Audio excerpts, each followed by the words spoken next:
Good morning, all participants of the UNESCO workshop on Introduction to World Heritage Site Archive Management in Southeast Asia. My name is Montagan from UNESCO, your moderator throughout these 2 days of lectures and interactive discussions. Since our workshop is super packed with contents from many expert archivists and heritage manager, let us begin with a brief welcome session by our Chief of Culture Unit, UNESCO Regional Office in Bangkok, Dr. Feng Jing. So Dr. Feng, the floor is yours. Yeah, thank you. World Heritage Site managers, archives professionals, and other colleagues, distinguished participants, ladies and gentlemen, good morning. I'm very happy to open the online meeting from the UNESCO Regional Office in Bangkok. On behalf of UNESCO, I would like to warmly welcome all participants coming from Southeast Asia and beyond for joining this important workshop. World Heritage Sites in Southeast Asia possess invaluable archival records that document the history, conservation efforts, and cultural exchanges that have shaped these sites. Proper management of these archives is crucial for ongoing conservation, research, education, and transmission efforts. We have seen in many World Heritage Sites how having access to such archival records can make a big difference in decision-making in various management actions. For instance, having photographs of the condition of a heritage site in the past before a major disaster can assist in the restoration and rehabilitation efforts. On an everyday basis, such records can also help monitor the condition of a site over time. In the opposite case, when such records do not exist, have not been preserved, or cannot be found, it may make it difficult to undertake such tasks in an informed and objective manner. It may even lead to inappropriate actions which are detrimental to the heritage site and its outstanding universal value. Not having access to these archives also diminishes our memory of the site and limits the ability of scholars and the general public to understand the site. For this reason, we are very pleased that there has been such an active interest in this workshop. We have with us today UNESCO World Heritage Site managers, other heritage site managers, archive managers, educational institutions, and related heritage professionals from Southeast Asia and beyond.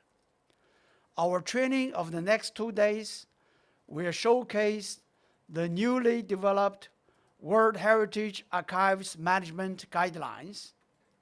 We are grateful that the authors of this manual have joined us as expert trainers. The manual has been developed as part of the ongoing UNESCO Japan Founding Trust project Safeguarding World Heritage Site Archives in Southeast Asia.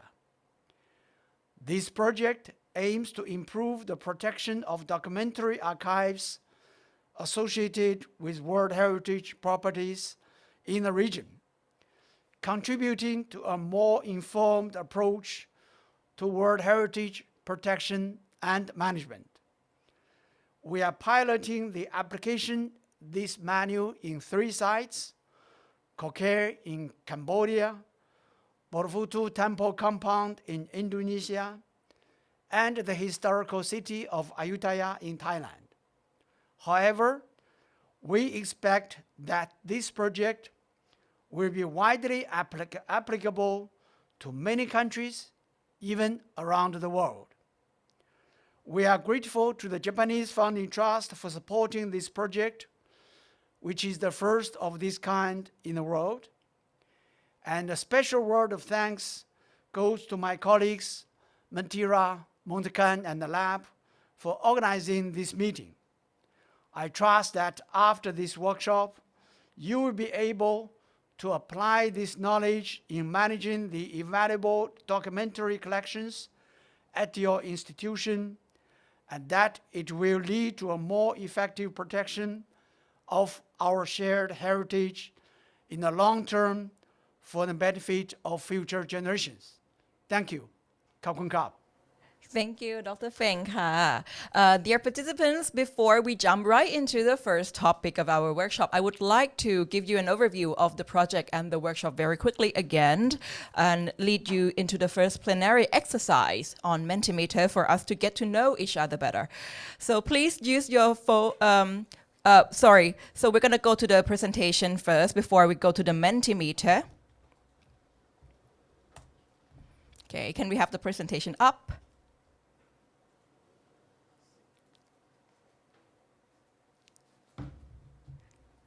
Right. So the project itself, I'm just going to start from a very big point of view from what Dr. Feng has already rightly said about the objective of the project. So from the rationale at the beginning, as Dr. Feng said, the proper management of archive and recording related to a heritage site is crucial to the quality of our conservation, the research and education efforts put on these sites.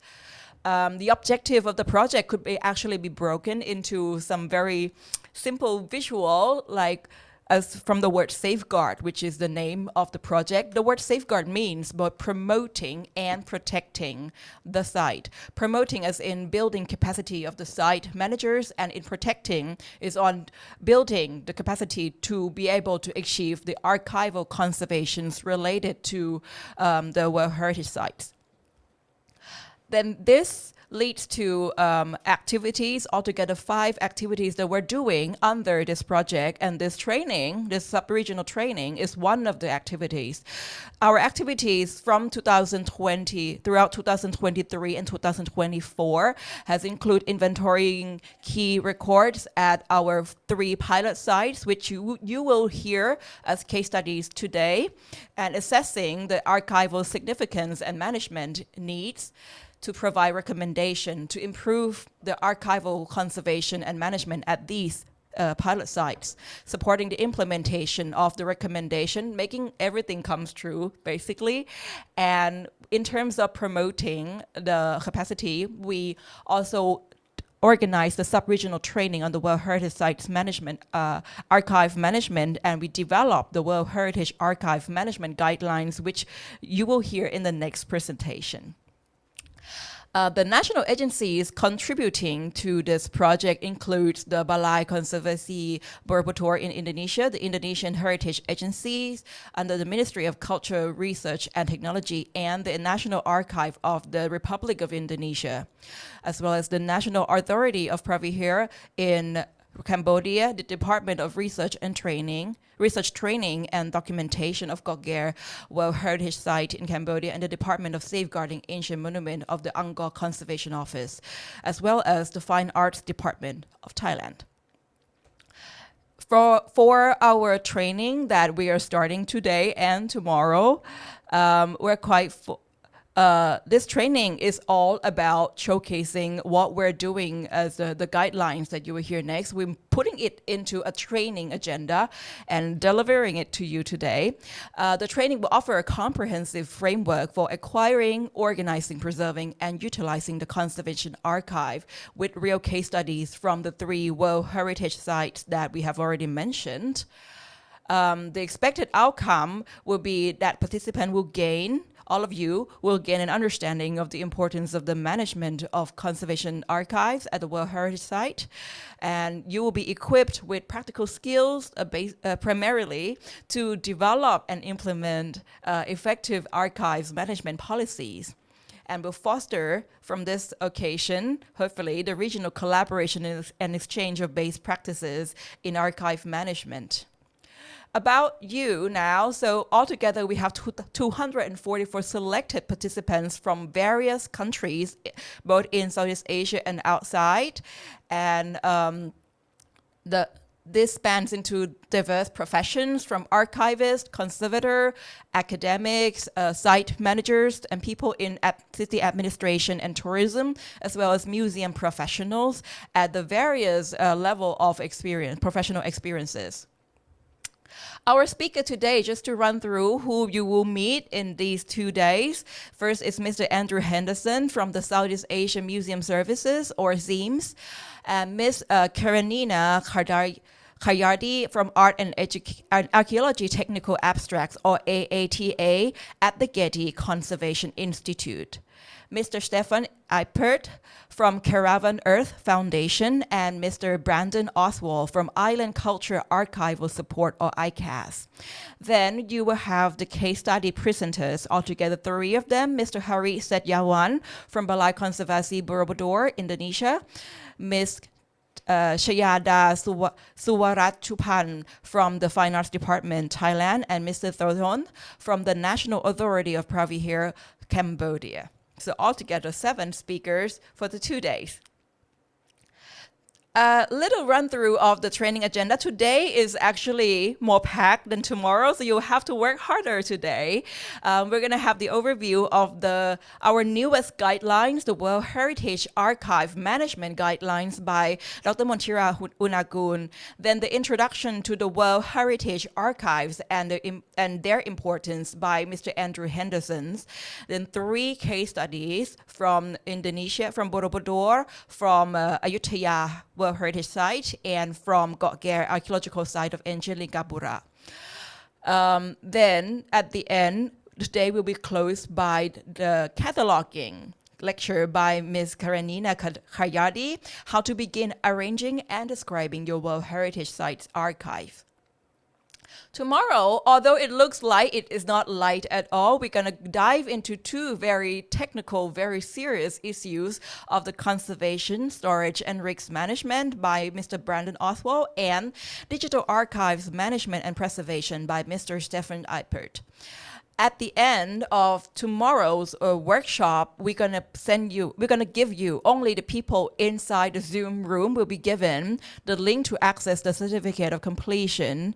So it will only appear at the end of the workshop tomorrow in Zoom chat box. So please stay for the entire 2 days of the workshop to be able to access this link.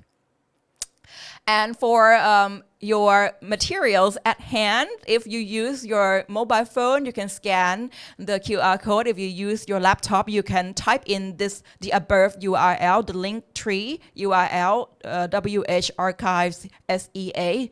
Then you will get at your hand the agenda and the program participants booklet, the document library, which consists of all the presentations of the speakers and the reading materials, and as well as some of the recording that we're going to put in as the new buttons in days to come from now. So that's it as an overview from me. Before I'm handing it over, I would like to start the Mentimeter for us to get warm up before we go into Ms. Montira's presentation. So everyone, if you use your phone, scan the QR code. If you use your laptop, please type in this code. Go to menti.com, MENTI.com, menti.com, and type this number 78250347. I'll give you a little bit of time to log in. If you already go in, you can send us a little bit of a like button. I see a lot of likes buttons already. Thank you very much. Okay, I'll give you 10 seconds more to start logging in, and we're going to launch the first question. So 10 more seconds. 7. Okay. 5, 4, 3, 2, 1. So the first question. Where are you from? This is easy. Let's hear from different countries. Type your country's name and it's going to pop up. The Philippines, oh wow, that's big. Oh, Indonesia, we've got Phnom Penh, we've got Thailand, we've got Singapore, Cambodia, Malaysia, India. Wow, more coming. Penang, Malaysia. Bhutan, Mexico. Hola, Mexico. Thank you for staying up so late. We have Bangkok, we have Australia, we have Sarawak. Hello, Filipinas. We have Australia. Okay, we have Miri. Where? Educate me. And wow, Vietnam is coming, Myanmar is coming, Afghanistan is coming. So many people going on. Okay, we have 10, already 100 responses. Is there more? Okay, it's coming up more. Jakarta, hello. Sisaket in Thailand, in the northeastern Thailand. Quezon in Philippines. Brunei, Egypt. Wow. More coming. We have Bandung. We have USA. Okay, 114 response so far. Thank you very much for joining this first fun thing. Second slides, the second questions from us. So this, what materials do you have in your collection? You can click as many as you like. What materials do you have in your collections at the moment? I know that many of you are archivists, museums curators, site managers, librarians, and please select those materials that you already have in either your library, your archive, your site archive, your site museums. Wow, we're seeing a lot of ballots coming. I see that a lot of people have photographs for sure, and you have inventory records. You have digital 3D mapping data, and restoration plan. Restoration plan is also many. Administration records as well. Audio-visual records also coming up quite a lot. Wow, it seems that majority have photographs. Some have digital models as well, interestingly, and photogrammetry data. Database and spreadsheets, of course. Architectural and technical plans. Wow, project reports. Of course, this is something we also have it here as well. Right, more coming, more still coming. I'm pretty sure there are many people who basically click all the 12 types of things as well. Okay, wow. So I think the winners in terms of the type of materials that we have is photographs with 16%, and project report for 11%, inventory record for 13%, administration records for 10%, as well as audiovisual records. And we have data and database and spreadsheets for 8%, archaeological records for 5%, restoration plan and proposal for 9%. Then the least, but still very importantly, digital models, photogrammetry data, and digital 3D mapping data for 3%. Thank you very much, everyone, for participating. So this is actually a grounding leading you into the first presentation by Dr. Montira Horyangkun Unakun, our National Professional Officer for Culture at UNESCO. So she will take you through our exciting, so we're going to close this ballot in the meantime, and we're going to go to the second presentation. She's going to take you through UNESCO exciting new guidelines for World Heritage Archive Management, and this is the first place that we're going to present about this, like basically freshly done, like now. So if you have any question to her, as well as to other speakers throughout 2 days of our training. Some of you might not be convenient to turn on your mic to speak. Please mainly use the Q&A function of Zoom, or alternatively, you can use the question, you can put the question in the chat box. Just open the chat box, type in your question. I will go and fetch out them to ask the concerned speakers for you throughout the 2 days of the workshop. Okay, so this is like the most convenient way. Since you're getting very warmed up, And without further ado, please kick emoticon like smiley or clap hands emoticon to give a warm welcome to Kun Montira, please. Okay. So thank you very much to Montagan for the warm welcome, and good morning once again to everyone joining us from all around the world, really. As you know, this project will culminate in the publication of a manual.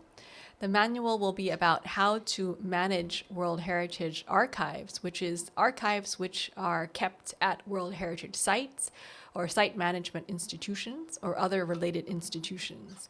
And so there are a lot of archive manuals out there, but there are no manuals that are specific to World Heritage. And so that's why Dr. Feng mentioned earlier that our project is the first of its kind in the world. Next.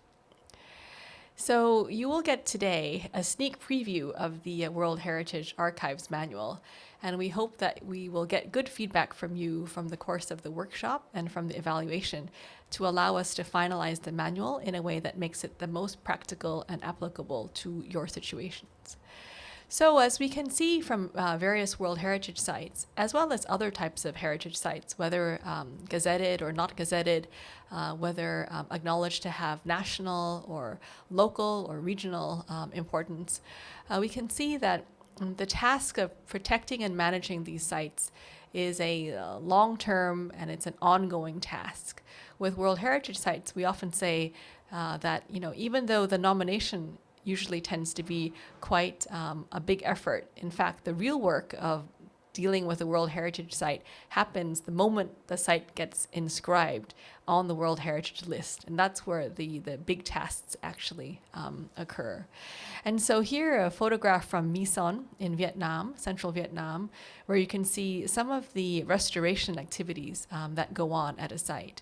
And this is the kind of thing where it's useful to have access to previous documentation and previous records about the site in general and the monument in particular. So for instance, if there was any restoration work done in the past, what was done, what materials did they use, where did they source these materials, if there's any structural components that are hidden to the naked eye, where are these components located, what are the sizes, and what is the engineering calculations behind them, and so on and so forth. None of this is apparent just by looking at a site. And so for this reason, we rely really heavily on records, especially archival records. Next. And so here, sometimes the task at hand is quite serious. And so here is an image from Myanmar where we can see that when heritage places are completely in a state of disrepair and some major reconstruction or rebuilding work needs to happen, in order to protect the authenticity of a site, in order to transmit the outstanding universal of a site, how would we go about these reconstruction efforts? If we had no records, we had no historic photographs, no historic drawings, no historic plans, and so forth, it would be very difficult to be able to even think about starting the task of reconstruction in a case like this. Next.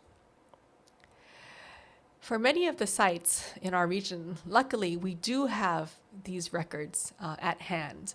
So one of the pilot sites in our project is the Borobudur Temple Compounds, and we're lucky to have previous documentation of this site, both maintained within the on-site Borobudur Conservation Office archives, as well as in the institutional collections of other organizations around the world who have been involved in the protection and management of the site over time.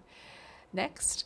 And it's not only isolated to Borobudur, but other sites such as Angkor Wat, for instance, also have rich documentation in terms of photographs, in terms of historic drawings, and increasingly also in terms of a rich collection of 3D scanning, as well as other types of digital documentation. Next. And so all of this becomes very useful, particularly in a kind of disaster situation. So we see here photographs of flooding that occurred in Ayutthaya at Wat Chai Watanaram in the year 2011. So in this flood, not only was the heritage site affected, monuments affected, but also historic collections of archival material was also affected, because it was inconceivable that there would be this much floodwater, that it would rise so high, in some cases up to 2 meters high, or that the floodwater would stay for as long as, in some cases, up to 2 months. And so you can imagine that if you had paper materials, if you had photographs, if you had recordings or any other types of material, if they were stored in a location that was not flood resistant, then of course they would be either severely damaged or completely damaged, and therefore unable to inform our conservation efforts moving forward. So next. So it's with all of this in mind, we have developed this project in order to help you improve the situation in managing your archival collections. So here is a fairly typical state of collections. This one is actually from the New York City archives. And before they undertook any effort to reorganize and update and upgrade their collections, this is how they were kept. All of these are the building blueprints of various buildings in New York City. And you can see that this is actually, if I remove the source of this, one could say that this is a quite a typical situation we would find in many storage rooms, not only for World Heritage Sites, but for other types of institutions as well. Next. And with a little effort in terms of going through, cataloging, preserving, and properly storing the materials, the situation can be much improved, as you can see on the right-hand side, after they went through a project to better manage their archival collection. So as you can see, the storage facility is much more organized. The individual boxes contain individual records that are now cataloged and accessible. So if someone needs to do any kind of repair work or have undertake any kind of research regarding one of the historical buildings in New York City, it is now relatively easy and straightforward to access some of this material. Next.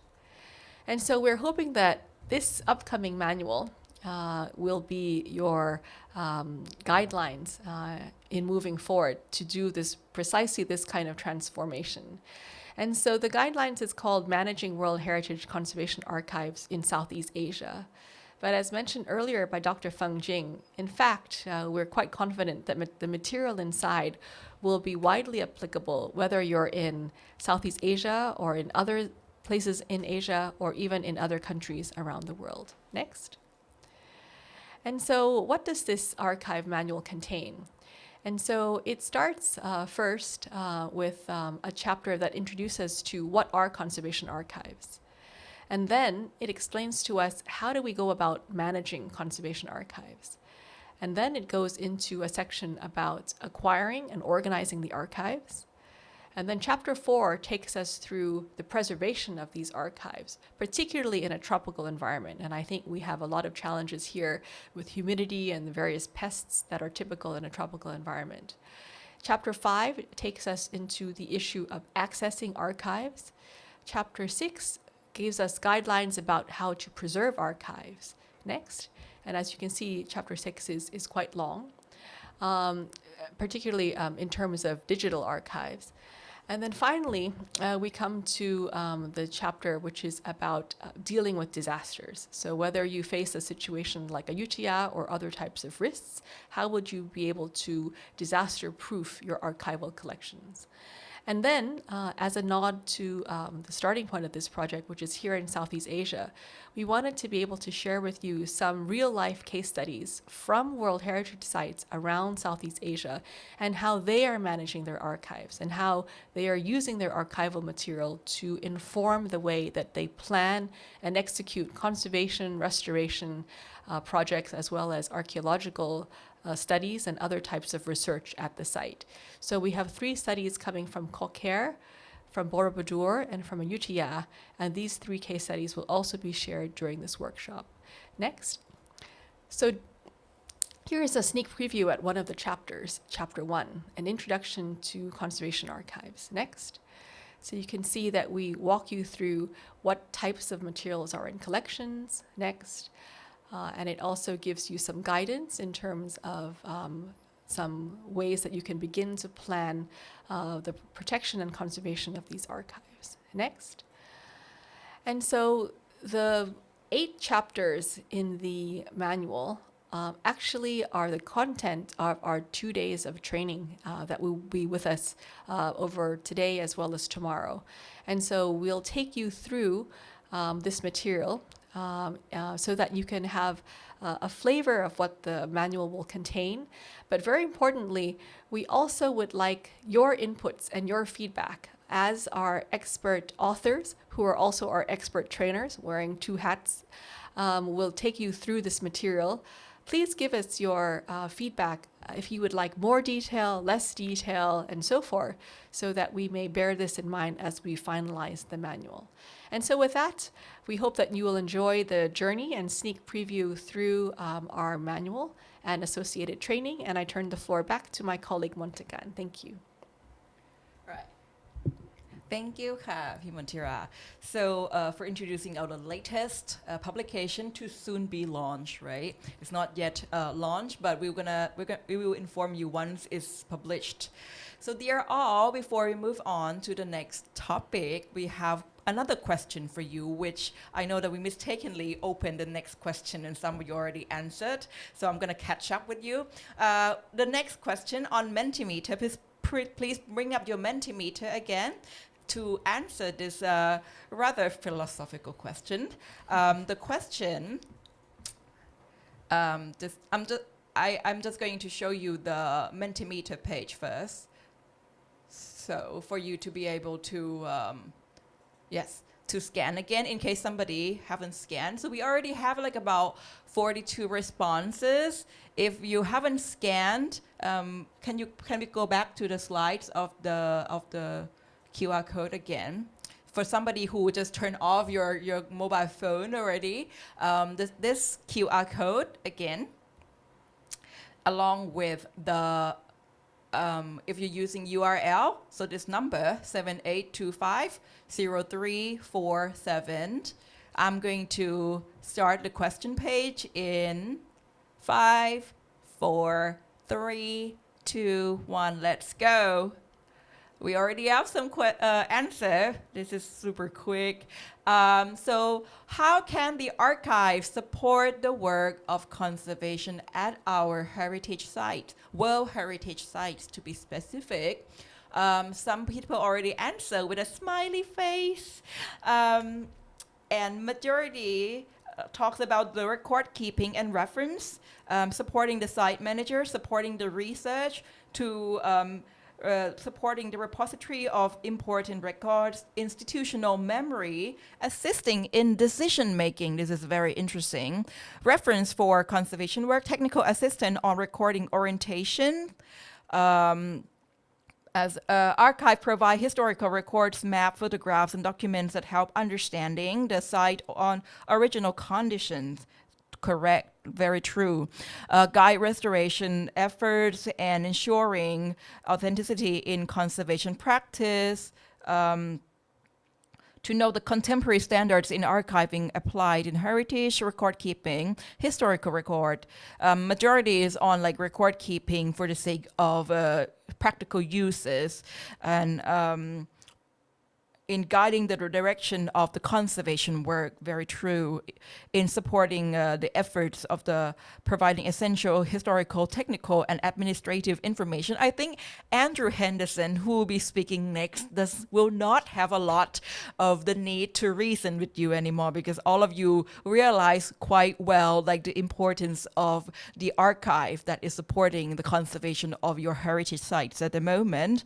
Archival collections significantly support the future generation and understanding the site's history. So thank you very much for all these very qualitative answers. and we're going to have to move on next, but we have a lot of these very, very good inputs from you, which is very reflexive, very, very, very like reflecting your professional understanding of what you're doing at work. So we're going to turn off this question. Please don't go to the next question yet. And I would like to hand over the floor to Andrew Henderson, Mr. Andrew Henderson, who will be speaking on the title Introduction to the World Heritage Sites Archive and Their Importance. Just a little introduction about Mr. Andrew while he's preparing. He is a former Secretary General of the UNESCO Memory of the World Committee for the Asia Pacific and is the co-founder of the Southeast Asia Museum Services, or SEAMS, which is an innovative solution provider for museums and archives in Southeast Asia. So Andrew, if you're ready, the floor is yours. Thank you, Montakan. Can you hear me okay? Perfectly, we can hear you. Okay, that's great. Okay, so good morning, good afternoon, good evening, everyone. So in my presentation today, I'm going to give an introduction to what World Heritage Archives are and their importance. I also have a few examples and case studies. But my presentation basically has 4 sections. So first of all, I'm going to outline what conservation archives are, why they are important. And I can already see from the exercise before, as Montakan said, I don't need to make a strong argument because I can see already in your work, conservation archives are very important. Section 3, I'm going to just outline what are the common challenges to managing conservation archives in our region. Montira mentioned one of them, of course, is our tropical environment. And then finally, I'm going to end with some key concepts and principles that can help us in managing our conservation archives. So what are World Heritage Site archives? So first of all, archives, of course, are records, so documents or information that has been selected for preservation because of their long-term values. So we know that archives are diverse, much like people. We have many different types. And again, earlier on in that exercise, we see in our World Heritage sites or conservation sites, we have photographs, videos, audiovisual, and increasingly digital records. In terms of conservation archives or World Heritage Site archives, I'm using these terms interchangeably because while our guidelines are directed at World Heritage Site archives, actually they're applicable to any type of conservation archive.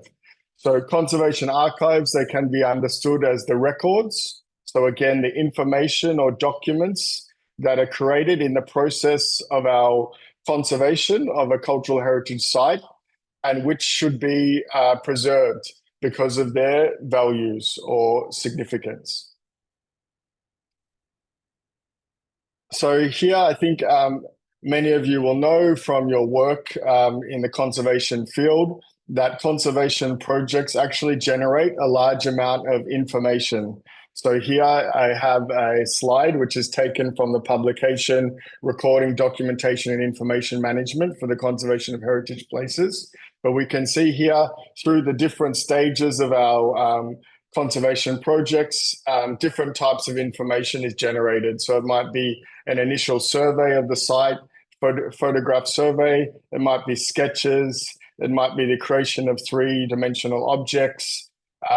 We go through the project cycle, it may be administration documents, reports, it may be conservation information, so the treatment of stone, for example, going through to the finalization of the project. So it might be final project reports and other important information. So we know that this information in the past, a lot of it was collected manually, so by hand. So in the example later on, we're going to have a speaker, Dr. Harry from Borobudur. In the past, information about Borobudur Temple was collected through sketches and in other kind of manual ways. But increasingly, this data is being collected in new ways, so using digital technologies. So this is something to keep in mind. And of course, as Montira shared with you, actually we have a whole dedicated chapter in the guidelines, which focuses on digital heritage. Okay, so just to illustrate the type of heritage information or records that are created in a conservation project, I just wanted to share some examples from the Bayon Temple in Angkor. So we know that the Bayon Temple dates back to the 12th century, but there's also been a relatively long history of conservation at the site. So for over 100 years, there have been different conservation projects and campaigns. So going back to the French School of Asian Studies, the EFEO, in around 1901, began work clearing undergrowth and beginning conservation work. In the 1930s, there was the repair and reinforcement of the central tower of Bayon and other restoration projects, as you can see in this timeline. And then now, Apsara, working with Waseda University and UNESCO, have been undertaking ongoing conservation projects based on the Bayon master plan. So this is an ongoing effort. And as you can see in these photographs, it generates a lot of heritage information. So just one example here, the Bayon Risk Mitigation Project. So this was a project that ran for around a year that was designed to basically make the temple safer for visitors. So areas that had potential to fall or gaps in the pavement where a visitor could slip. This was the consideration of the project. So as you can see in the photographs, extensive records were made from mapping the stones and where there were gaps to checking the structure, the areas that were most at risk at falling. And the project involved interventions to stabilize the temple and make it safer. So this information collected in over a year is actually a very valuable snapshot or historical record of the changes at the temple that should be archived. Another example, as I mentioned earlier, a lot of changes are happening in how World Heritage sites are conserved, including the use of digital technologies. So this project is a stone matching project at Bayon. As many of you will know, there's a lot of stones that have fallen from the temple in the past, and Apsara and Waseda University are now attempting to reconstruct the reliefs. And as you can see in this photograph, a lot of digital technology is very helpful to photograph and create models of these stones, which then can be digitally put back in place and then physically put back in place. So again, these records are an important history of that reconstruction process. Just finally on this Bayon case study, as I mentioned earlier, the EFEO has been working at Bayon for starting from around 1900. So a lot of this data can actually be accessed online. So if you go to archives.efeo, you can find many of the plans and photographs and records of the site. So actually these records, although they're created long ago in the past, they're very important for contemporary conservation projects. So this is important reference material. And I think this case illustrates the importance of preserving this conservation records, because we never know in the future, in 100 years' time, who is going to be using our records. Maybe there'll be other research projects that our efforts can contribute to. Okay, so in the next section of my presentation, I'm just going to outline the different records that we typically find at a UNESCO World Heritage Site. So I've got 5 categories, so documentation records, architectural plans, photographic materials, audiovisual records, and digital records. There may be more. But documentation records, typically this might be archaeological reports, so reports from the excavation projects that may have photographs and maybe written reports and other material. Project reports, and maybe inventory records. So sometimes in the conservation or an archaeological dig, we might find artifacts that are then moved to a site museum or to our national museum. So we may have information about these objects in our archive. And then, of course, administrative records. So this might be letters, it might be financial records and memos. Here are some examples, again, from Borobudur. Architectural and technical plans. I saw earlier on in the Mentimeter survey that many people have these plans in their collections. So this might be sketches, so hand-drawn sketches of our conservation sites. That might be architectural drawings. So there's some examples. I've shared of photographs of plans made with ink on transparent paper, blueprints, daguerreotypes, and other different records. We also might find that original plans, so for example, the architectural drawings have been copied. Maybe they've been taken to the site and used by the conservators or engineers. And we often find on those copies are changes that have taken place in the field. So any notes, any references, and this is also important information that we can use to understand the changes at our World Heritage sites. Photographic materials. This can be very varied in the types of media. So it can be cellulose, nitrate, polyester, different types of negatives. It might be photographic prints, black and white, color. Even we might find glass plate negatives. So in Borobudur, there's a big collection of glass plate negatives. And I know in Myanmar, in Yangon, there's a very beautiful collection of glass plate negatives about Bagan that date from around 1900 to 1950.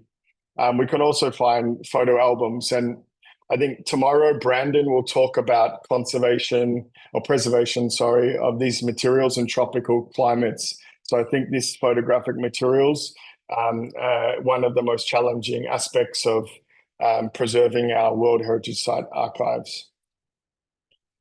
We might find audio-visual records, so audio tapes. So we have VHS tapes and also film. So I think Dr. Harry might share later at Borobudur, they have 8mm, 16mm films, all different types of media.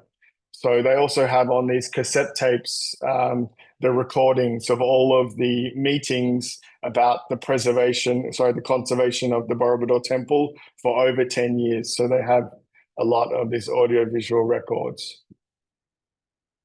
And also, as I mentioned earlier, increasingly, the older ways of documenting and recording or generating conservation data has been changed. So from analog to digital. So we find a lot of laser scanning information. So it might be LiDAR, but we also find information that is created digitally. So it might be spreadsheets, digital photographs, digital audio, and other types of data that is either born digitally, or maybe it's been scanned in the past and now exists as digital records.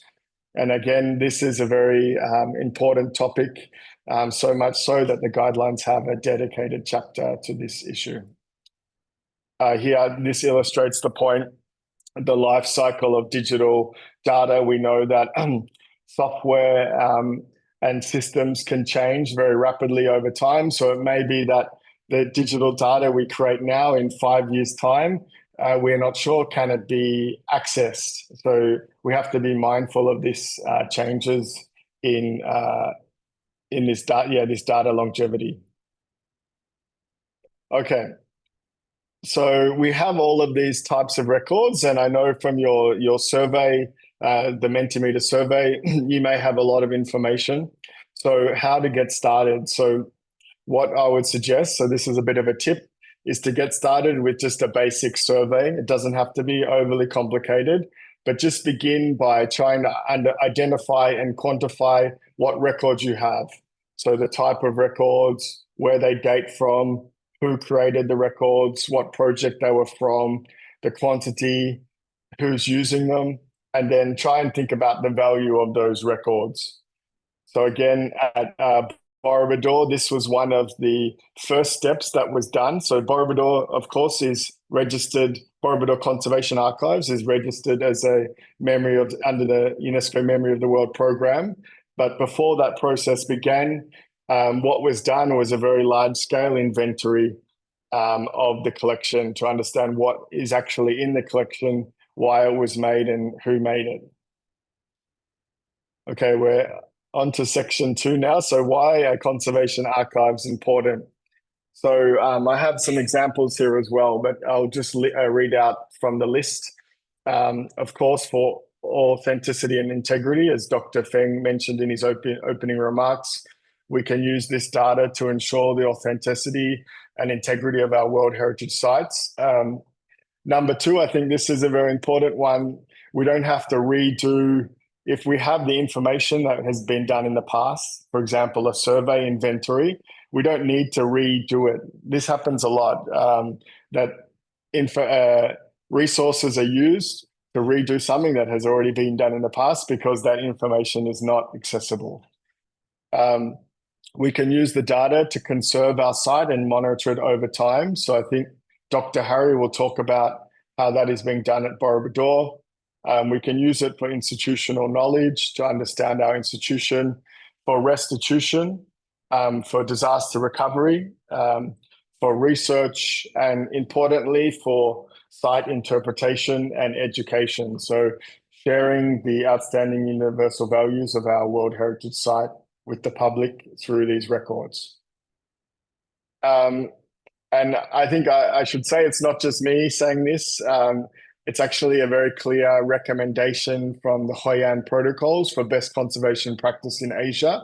If we read the protocols, one very important point is that all photographs, drawing and notes, reports, and analysis should be gathered from a conservation project should be archived. So it's a very clear principle of these protocols.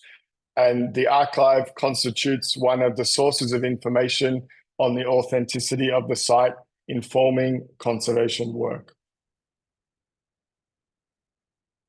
So I think going back to the point about understanding the changes over time, I think this image really, these 2 images really illustrate this. So again, this is from the Borobudur Conservation Archive, but we have photographs of before and then after a large-scale conservation intervention. So we can really see the changes that have been made during that conservation project. And again, from the Borobudur Conservation Archives, they've digitized some of their photographs in a very high resolution, which I think I really strongly advocate for this for our conservation images, because you can see so many details. So for example, here we can see the details of the stone reliefs at Borobudur.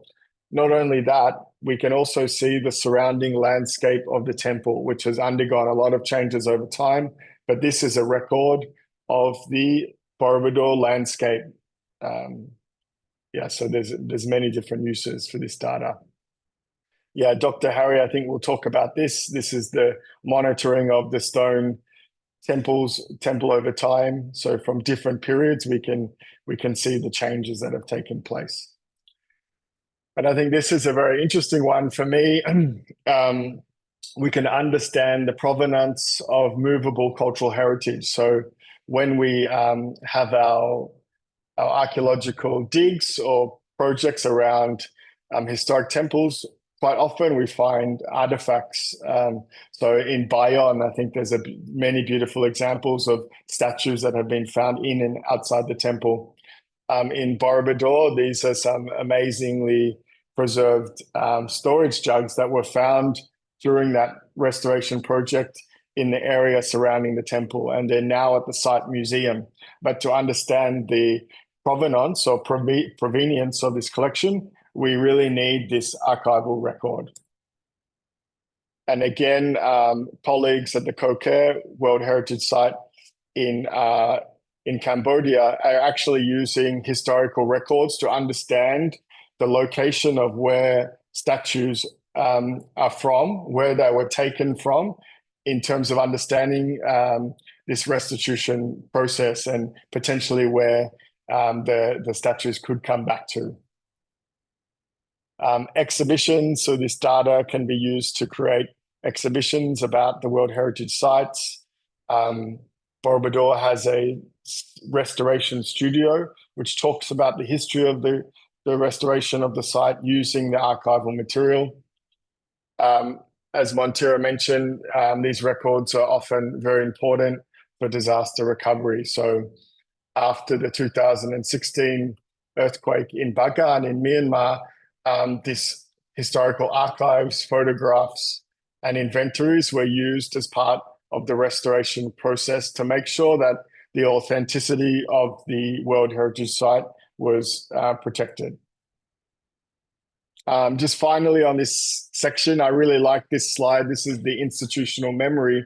So the Ministry of Culture in Indonesia, from the archives, they know all the people who were involved in this 10-year conservation project. So this archival data was actually generated by these people.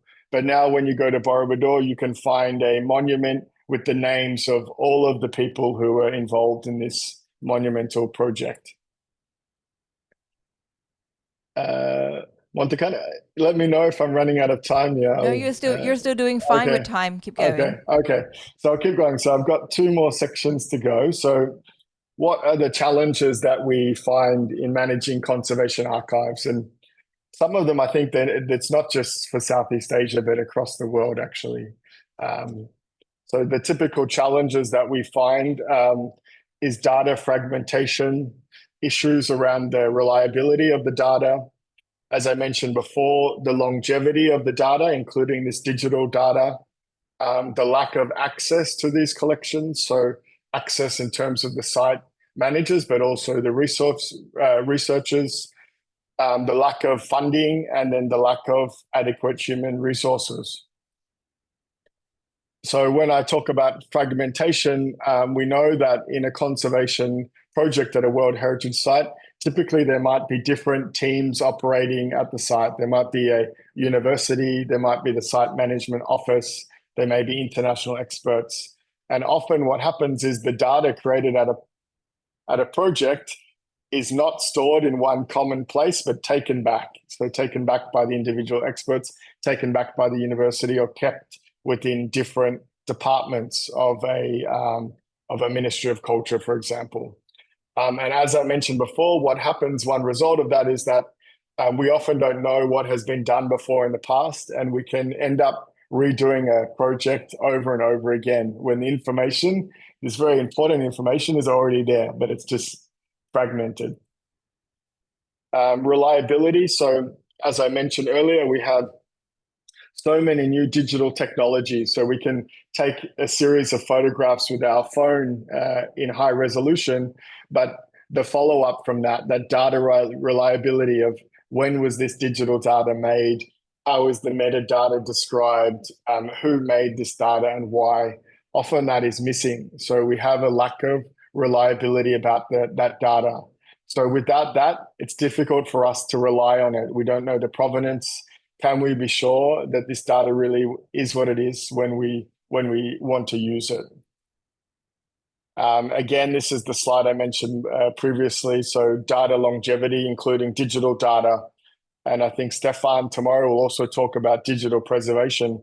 We create a lot of data digitally, but is it only on one person's hard drive? Is it only on one computer? Or has it been protected, safeguarded? So this is also an issue. Just finally on this section, access is a problem. Often this access may be limited because we can't physically find all of the information, or it might be limited because there's restrictions on the data in terms of access. So I think UNESCO advocates open access to cultural material, and I think it's a very important point. Going back to that example of the digital archive of the EFEO, if that data wasn't put online and made accessible, it's kept in France, but digitally it can be accessed around the world. So this is a very important point that we should try and make our archives or our records as accessible as possible. And often that's not the case. Funding, often we find there's not adequate funds or infrastructure for the conservation archives. And we often find that there's few trained archivists or people who have had training in this area. So I think that's one of the main ideas behind creating these guidelines. As Montira mentioned, this is the first guidelines that have been created on this topic. So we hope to address this point directly through this training and through the guidelines. Okay. So finally, I'm just going to introduce some of the key concepts and principles for managing conservation archives. And some of this information is a little bit technical, but don't worry, you'll have the manual later on. So feel free to take a look at that once it's published. But I'll just try and run through quickly. And we often find that there's information at World Heritage sites might be mixed together. So we might have archival information, library information, and museums all mixed together. But it's very important that we conceptually try and separate that data for these reasons. So we know that archives, they're a little bit different to libraries. Libraries will typically have published materials that can be borrowed by the user. There's multiple copies, but in archives, normally it's a unique record. So there's only one letter or one plan, or maybe only a few that were ever made. So this data needs to be kept and preserved. And we have to think a little bit about who can access it and how it can be accessed, because it's not the same as these published materials. In terms of how the information is arranged, I think Karen will talk about this later on in her presentation, but in the archives, we try and arrange it by who made the records. Whereas in the libraries, it's around a predetermined classification system, such as the Dewey Decimal System. In terms of the objectives of archives is generally the protection of the archives for their values, their information values, whereas a library might be to collect a comprehensive collection about a particular subject. In terms of access, as I mentioned earlier, we may have a policy in our archives on who can access this information, just because perhaps it can't be handled easily. Glass plate negatives, they shouldn't be touched. So we have to have a policy around who can access it and how. Okay, so just quickly, I want to talk about the record management cycle. So record management cycle. So typically records management. So this is archival terminology. So in records management, there's generally a view around a life cycle for our documents.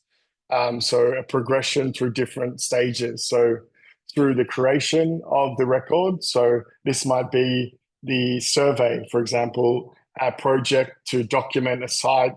We go to the site and sketch everything. A team does that and creates these sketches. So that's the creation of the records.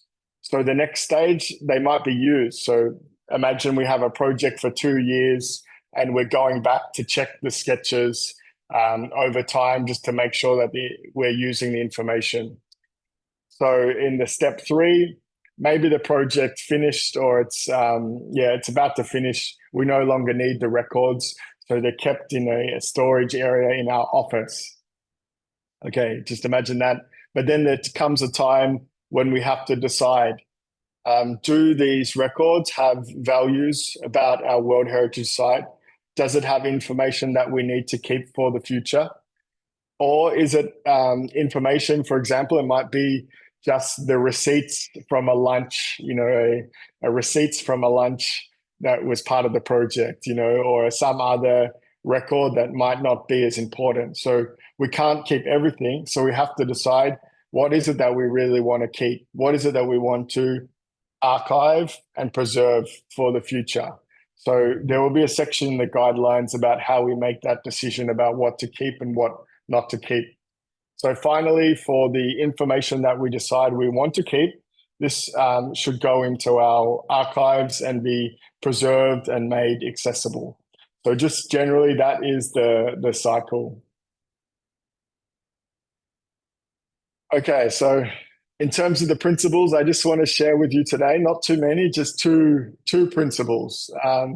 So the work of archivists around the world is really unified by these two fundamental and related principles. So the first is provenance, or the principle of provenance, and the second is a principle of original order. So by applying these two principles, it enables us to preserve the meaning, the integrity, and the authenticity of our records. So I think this is a very important point. So the principle of provenance, it really means we want to understand the administrative origin and history of the records or record system.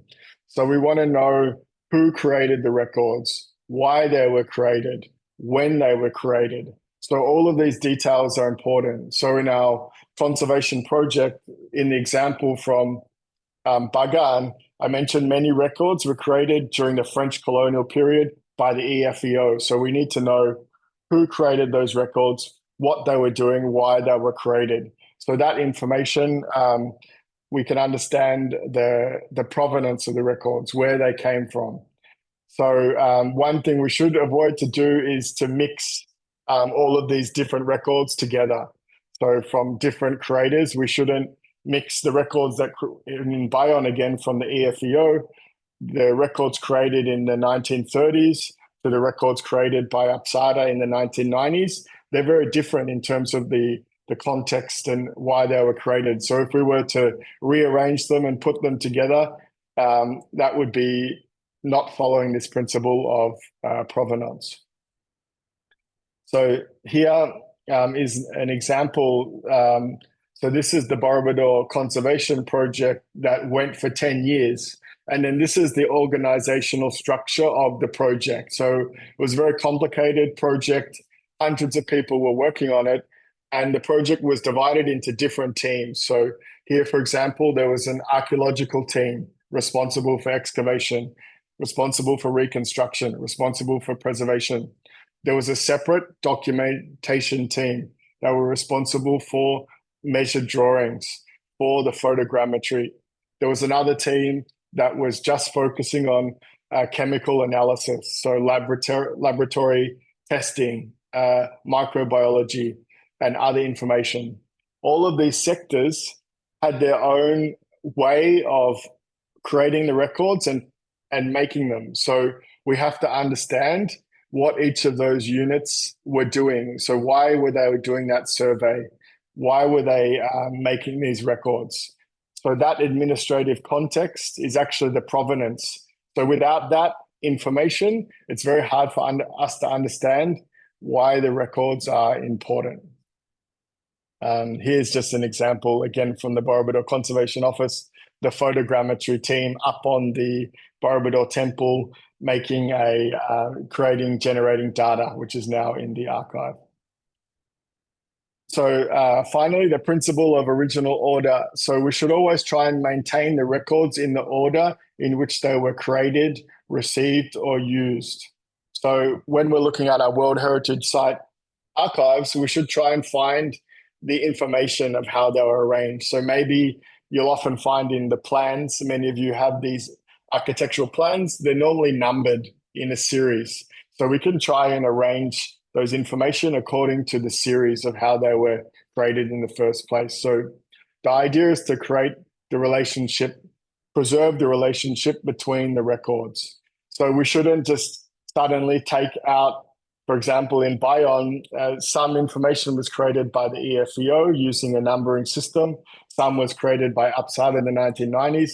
If we suddenly just rearranged that information and mixed it together, we would actually miss a lot of the evidence and information about why those records were created in the first place. So we shouldn't mix by chronology or subject or geographic division. Here's just an example of this. So again, from Borobudur, if we want to access the photographs, the teams that did the the photography, they actually created a numbering system for each section of the temple. So here we have 4A, 4-3. So this is a control system to understand which part of the temple is being photographed. So again, here, if we look here in this information here, there's the code 14A3. So we can match the information to the photograph. And we need to preserve that system of arrangement that was created when the records were created. This one, I think, is from the early 1970s. Again, another example, thousands, I think almost 60,000 photographs, maybe Hari will correct me later, but all of them have a numbering system that we can use to access the image. And again, another example, the plans. So in Indonesian, we can see in the plan drawers on the left is the information about what the plans describe, and then the number for each plan. So if we want to find a specific plan, we can use this original numbering system to find that specific plan that we're interested in. Okay, just a final message. So I think this is a lot of information, but I think we can start with very small steps. So I would advocate the first step would just be to do that basic inventory. So to understand what you have in your collection. So to pull everything out, it can be dirty work sometimes, going into the dusty cupboards, but it's actually very rewarding, and you might find many unexpected things. So I think I encourage you all in your own collections to maybe start with this inventory to find out what you have. So thank you very much. Thank you, Andrew. Just in time. And we actually have some questions from the floor as well. So one question is actually more related to the issue of risk management, but I think the risk has already happened in this case. But if you would be able to also reflect a little bit from your part, like considering that you're also the advisor on archive management as well. We have the question here. It says, within the World Heritage Sites of Vegan City, we were struck with 7-degree magnitude earthquake last July 2022. Unfortunately, the church was damaged together with other properties in the entire province. With all the researches and studies being done by the national agencies, until now the church is still unrepaired. How do we maintain the archiving of our resources if the resource, in this case the church, is inhabitable and closed to the public? Can you reflect a little bit just to answer to Mr. Marlon Tagorda from Ilocos?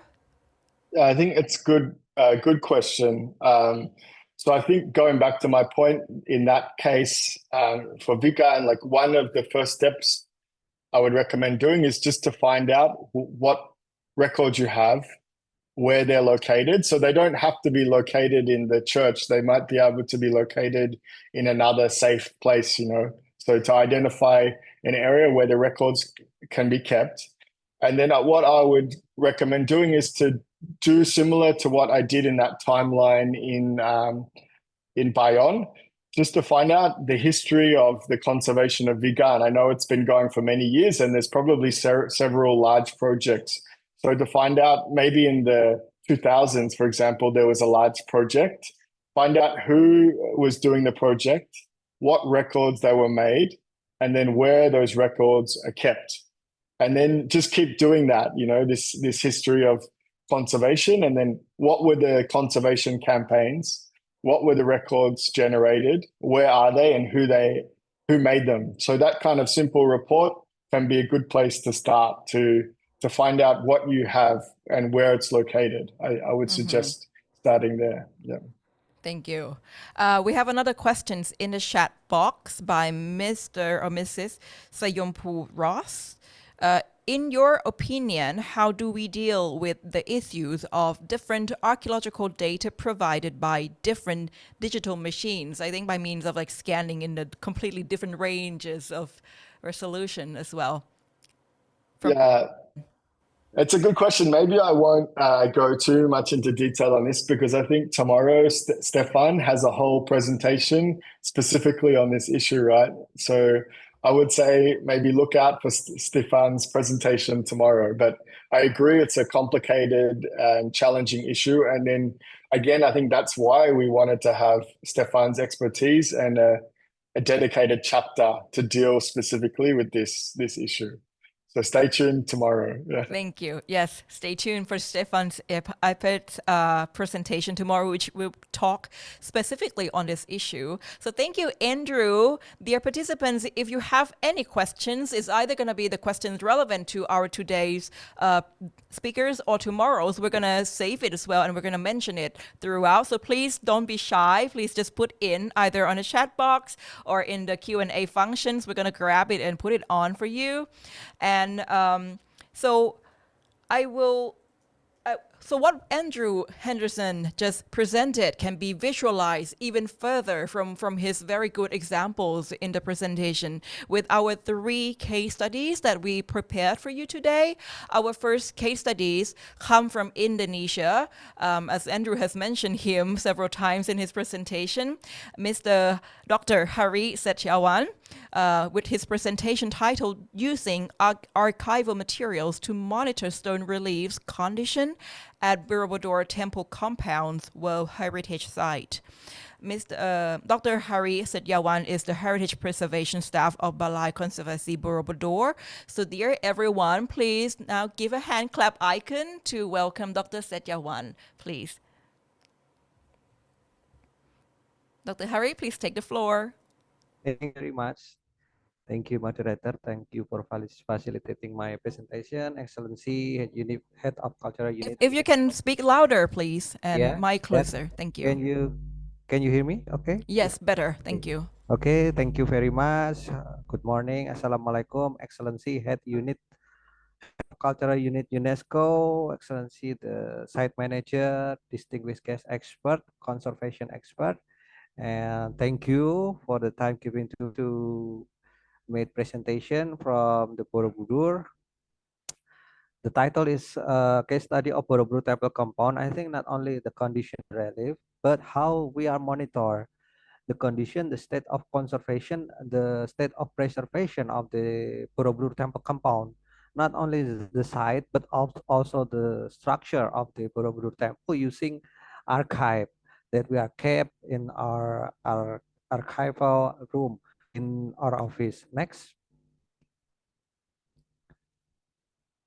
Yeah, the history of Borobudur, this temple was built around 8th century.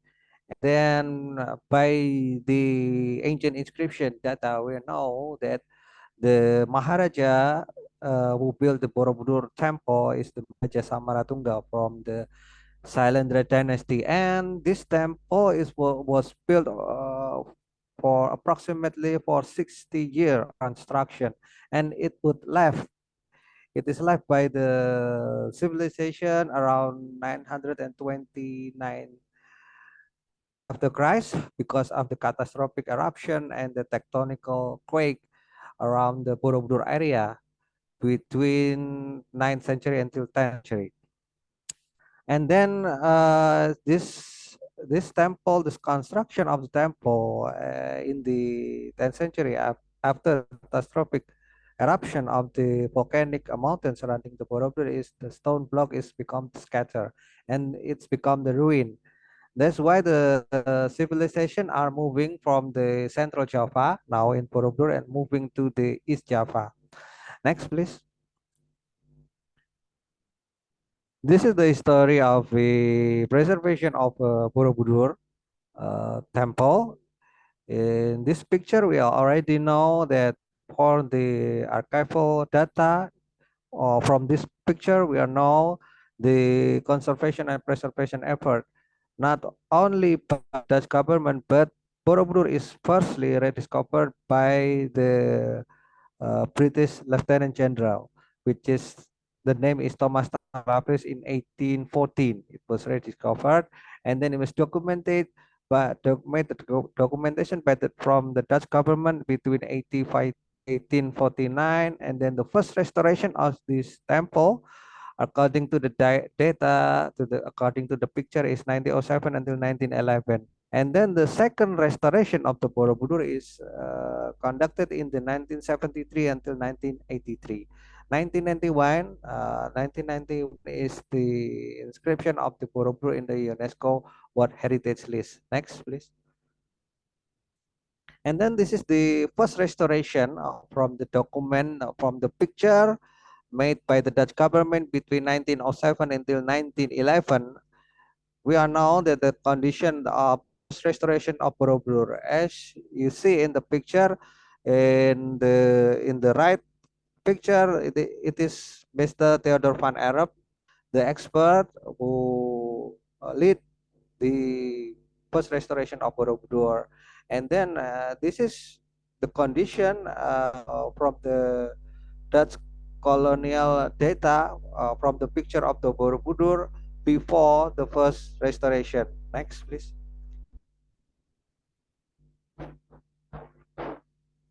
This is the condition that Mr. Andrew has explained before in the presentation. There is the conservation effort conducting in the first restoration, not only in the second restoration, but starting in 1907, the Dutch government began to make conservation effort, conservation method applying in the Borobudur structure in the 1907, which is they applying mortar in the temple floor to make the floor became leveling. And then this is the condition before on the picture from the archival for the archive of the first restoration. We know the before and after restoration conducted by the Dutch government. And in the picture also you will see that the floor, the installing the Dutch government in the first restoration is not the original floor. That's why in this picture we know that some material is added in the first restoration Dutch government. Next, please. This is the condition after the first restoration. Yeah, we take the picture. Where we come from the year of 60 before 70. Yeah, we are now after the first restoration. There is all a deformation of the structure of the temple in the Borobudur. That's why in the 1973 and 1983, the government of Republic of Indonesia in cooperation with the UNESCO are conducted the second restoration. This is before the condition of the Borobudur before the second restoration in 1970. Next, please. The second restoration of the Borobudur is conducted by the government of Republic Indonesia in cooperation with UNESCO. Is also, as Mr. Andrew mentioned, that this is a huge project of heritage conservation at that time. That's why we are using the new modern conservation method, new modern tool, and the new modern equipment for measuring and for dismantle the stone. Next, please. This is the flow chart of the second restoration. This is also for the archive of the conservation.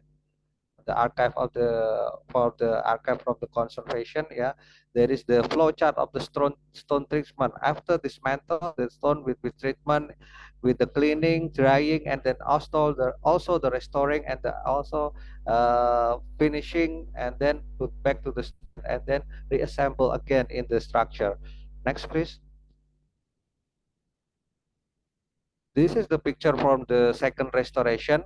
The picture you see in my presentation is the condition of dismantle the stone. That's why we know how they dismantle, how the method dismantle all of the stone of the Borobudur in the second restoration, and applying new conservation method, the cleaning method, and also kept the stone block firstly in the storage after dismantle. Next, please. This is the picture also from the second restoration. The second restoration of Borobudur is installing the new drainage system inside the structure of the Borobudur temple. That's why from this picture we know the mechanism of the drainage system in Borobudur temple. Not only installing the drainage system, the second restoration between 1973 until 1983 is installing the new counterweight of the Borobudur to improve the structure of the Borobudur with the concrete slab inside the floor of the Borobudur. That's why we know there is a drainage system, there is a waterproofing layer inside the temple as a new method for conserving or conservation of this temple. Next, please.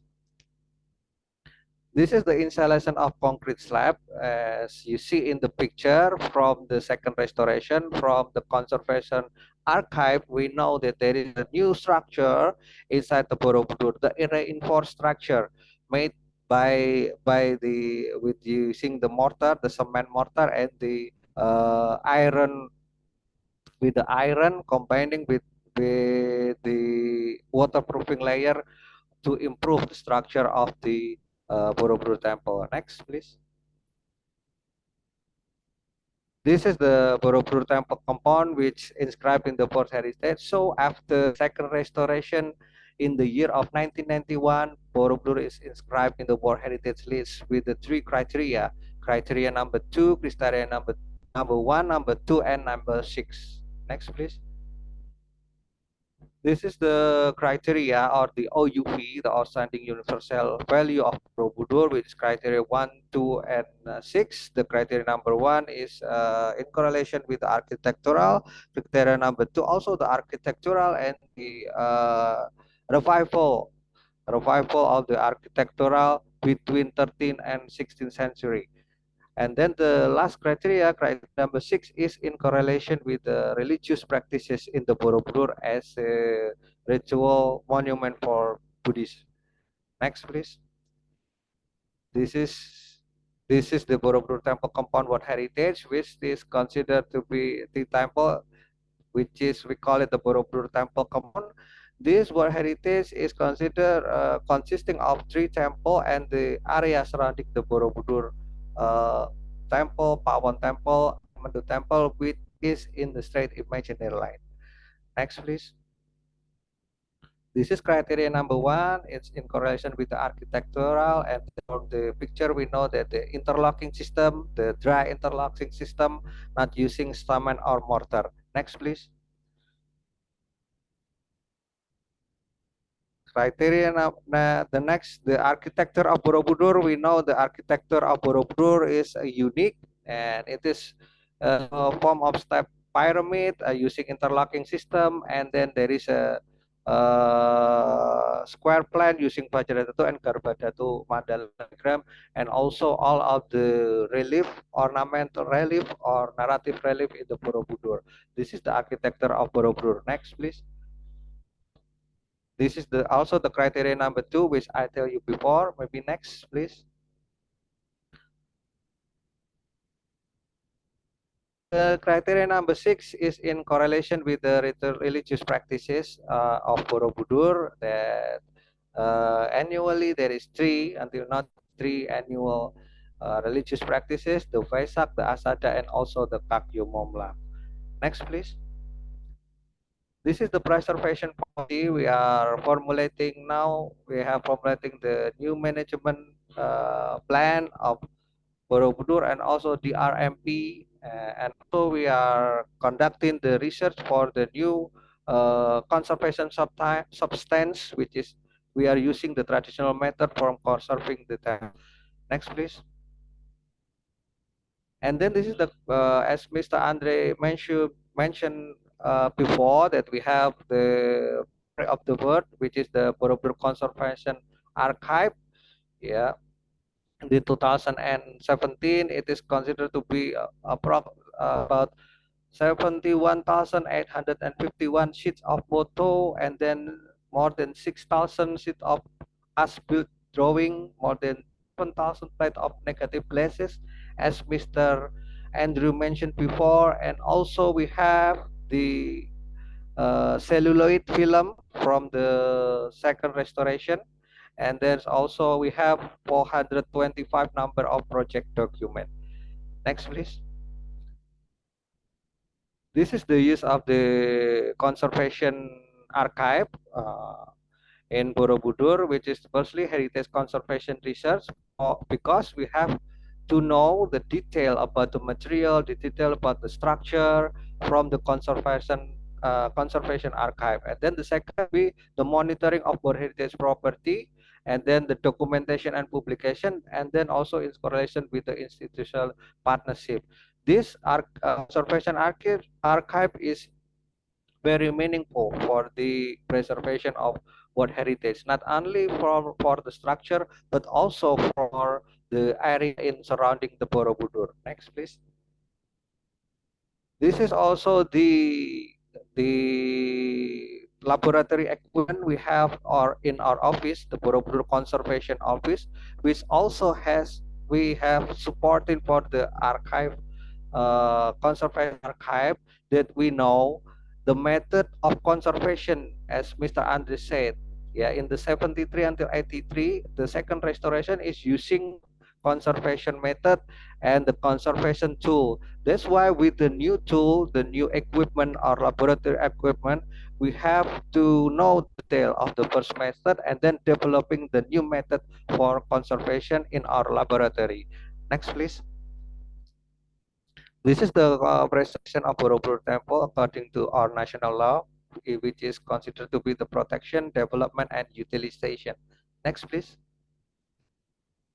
This is the preventive conservation, yeah, the dry and wet mechanical cleaning.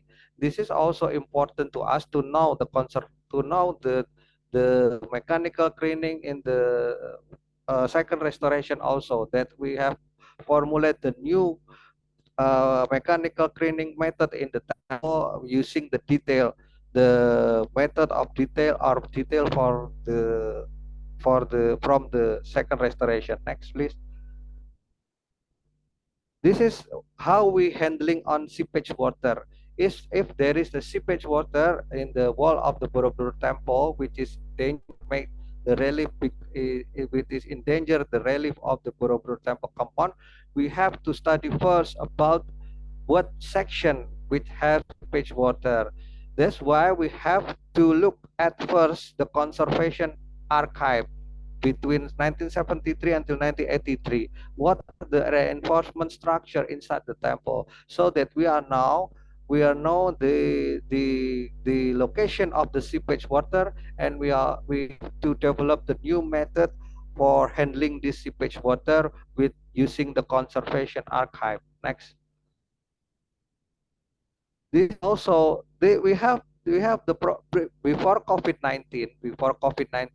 We have the problem of vandalism, because before the COVID-19, in the peak season, in a day there is more than 80,000 visitors visiting to the structure of Borobudur Temple compound. Some of the visitors are made vandalism, uh, of the relief. They become maybe creative, maybe, and make the relief ornament tear down. And then from the archive, from the conservation archive, from the picture from the Dutch government between 1907 until 1911, we know the exact location of the vandalism and put back the part of the relief, the fragment of the relief, to the exact or the authentic position in the panel. Next. This is also we are conducting the monitoring. The monitoring is important, and we are not also use conservation archive for not only for dismantle, but for documenting the relief also. Next, please. This is the monitoring on the state of the conservation of the stone block. Next, please. Next, please. Again, from the conservation archive, we know the deformation. We know the state of the conservation of the pulp relief. Yeah, starting in 1927, 1927, 1973 until 2020. We know that there is some element we are monitor with this salt deposit. You know, the white color, the salt deposit is improving in the year. This is maybe because the climate change now around the maybe Southeast Asia. That's why it is very important to know to know the picture before the restoration, after the restoration, and then until today we have to monitor the element we are monitor, which including the salt depth. Next, please. This is the also important. We have to monitor the stability of the hill and the temple, and we are using the construction archive to know the polygon point and the location of inclinometer.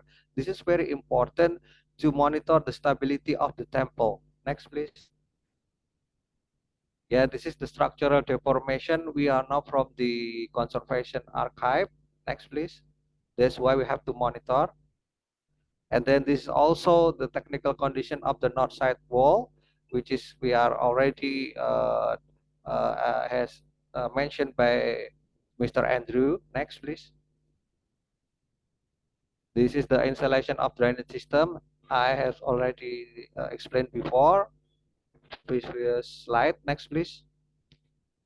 And then this is the position of inclinometer. This is very important to us. To know the location, the inclinometer, to measure the stability of the Borobudur structure. Next, please. This is also the important that Borobudur is sit in the hill, the natural hill. That's why it is very important to know the condition of the soil inside the temple. That's why we have to monitor the geohydrology or the groundwater table in the temple. Next, please. Again, we know from the conservation archive what is the condition of the soil of the Borobudur.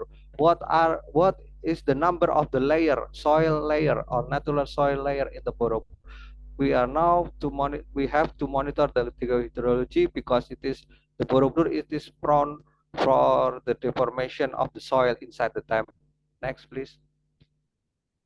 Also, the monitoring of the impact of the development of settlement development. Next, please. This is very important to us because we are using, until today, we are using the conservation archive to monitor the development of the settlement surrounding the Borobudur. This picture, the first picture taken in the 1911, we know the condition, the environment surrounding Borobudur in the 1983, and then also until 2024. We are now, for the archive, we know the development of settlement. If you take a look at the picture, you know the improvement or the development of the settlement surrounding the Borobudur from the archive. Next, please. Thank you very much. Maybe that's all my presentation. Back to the moderator, please. Thank you. Wow. Thank you, Dr. Harry, for flying through a very informative slides and give us this very reflective and inspiring example of how Borobudur is like so diligently and committedly using archive in almost every step, every aspect of your conservation as well. And you actually have a lot of questions in the Q&A functions. If during this time you would spend some time to write back, but if you don't write back to any of that, we're gonna grab them and put it at the Q&A, verbal Q&A sessions at the end of today's workshop as well. So if you only have like convenience to type, please attain to them as well. So we're going to move on to the next presentation. The second case studies is from Thailand, from Ms. Chayada Suwarachupan, an archaeologist of the Fine Arts Department, who will tell us about the use of archive for heritage preservation at Wat Cheung Tha in the historic city of Ayutthaya World Heritage Site. So without further waiting, let's welcome Kun Chayada ka. Ms. Chayada, please turn on your mic as well. Okay. Can you hear me? Yes, perfectly. Please start. Good morning, everyone from Thailand. My name is Chayada Suwarachupan. I'm archaeologist from Fine Art Department and responsible for Ayutthaya Historical Park. Today, I will talk about using archive material for the monumental site preservation at Wat Cheung Tha, which is the one of the important site in Ayutthaya. In my presentation, I will there are three key points I will discussing. The first one is overview of the historic city of Ayutthaya World Heritage Site. The second show how the archive relate to Ayutthaya and the archive at the national level. The last thing is the case study of Wat Cheung Tha. Okay, let me start with overview of the historic city of Ayutthaya. Ayutthaya founded in 3051 and grow up to the center of the global diplomacy and commercial.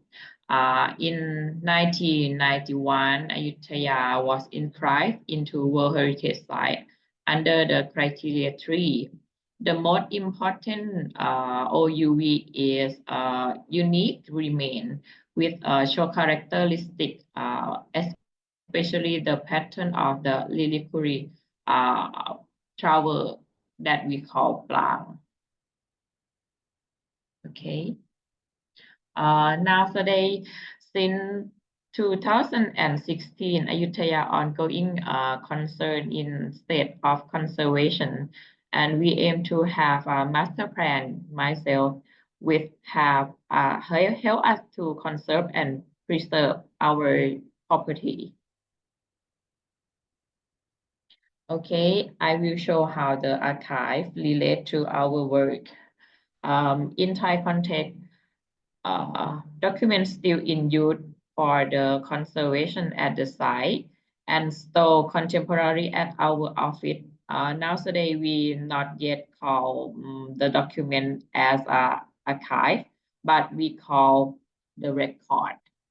Nonetheless, there is clear need to enhance record management practice at the site level to benefit the later state when the document became archive of the national importance. Now today at the site, we have many types of the record, such as archaeological record, architect drawing, and photo, negative, and slide film. After finish each project, this record will send to National Archives to manage, and we have operational manual on manage and conserve of the diverse type of the archive and record, including to file name and index standard. Moreover, we have digitization and dissemination by Cultural Heritage Information Technology Center of Fine Art Department. Is public use in archive.nat.go.th and is a public user.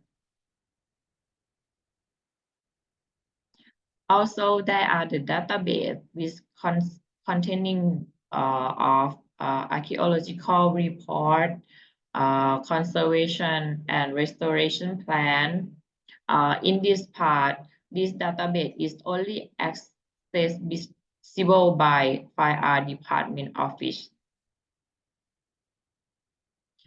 And both systems are stored and processed on cloud.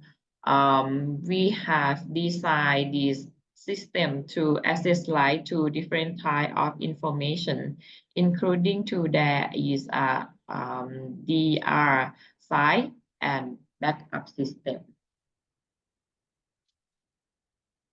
Now we are moving to the case study using archive material for the monumental site preservation at Wat Cheung Tha.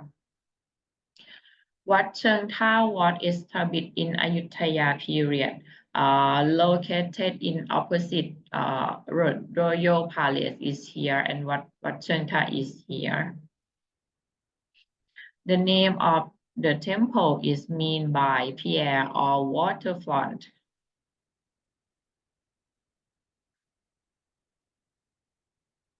Many records mention to this temple and its location, such as the archive of Simon de la Loubert, which right in the 1687 indicate the north west area of the Ayutthaya, which presented by letter E, mentioned that Ganyao shipyard, or in Thai, อู่เก็บเรือกันยา and many records such as the Memory of Lord of Wat Pradu Songtham, which is right in the 1883, right, that the northern area of Ayutthaya city consists of the 7 districts of commercial PR. The second is the legend of the old city, we call it ตำนานกรุงเก่า, located shipyard of the Royal Bark in the site of Wat Cheung Tha. Additionally, there was also small waterway nearby called Khu Mai Rong. And in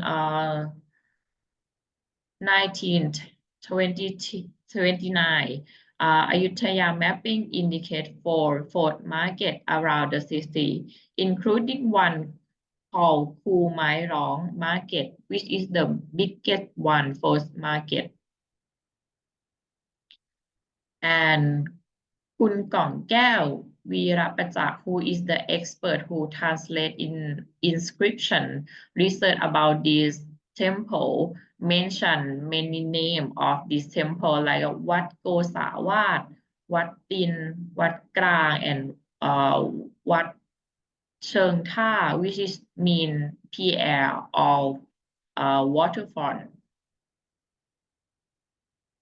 And Ayutthaya map, designed by Praya Boran, which is the new edition, document Wat Tin Tha with Khu Mai Rong Royal Bark shipyard on the west of this temple. You can see this in the map.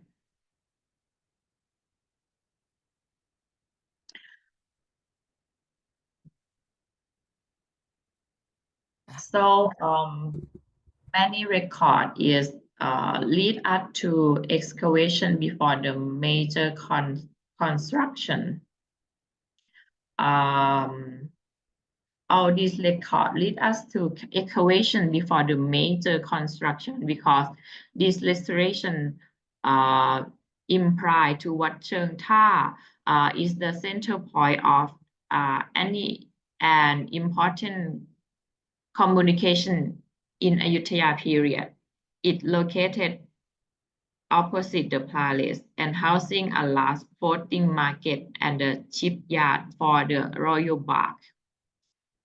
Prior a big construction of the flood barrier around this monument in 2022, another excavation project was carried out to unveil more information of Wat Cheung Tha. The excavation began to direction: the south of the temple to find the ancient PR structure, and the west side of the temple to find Khu Mai Rong, or ancient canal, and Royal Bark shipyard. At the south of the temple, we found at least 2 PR structures.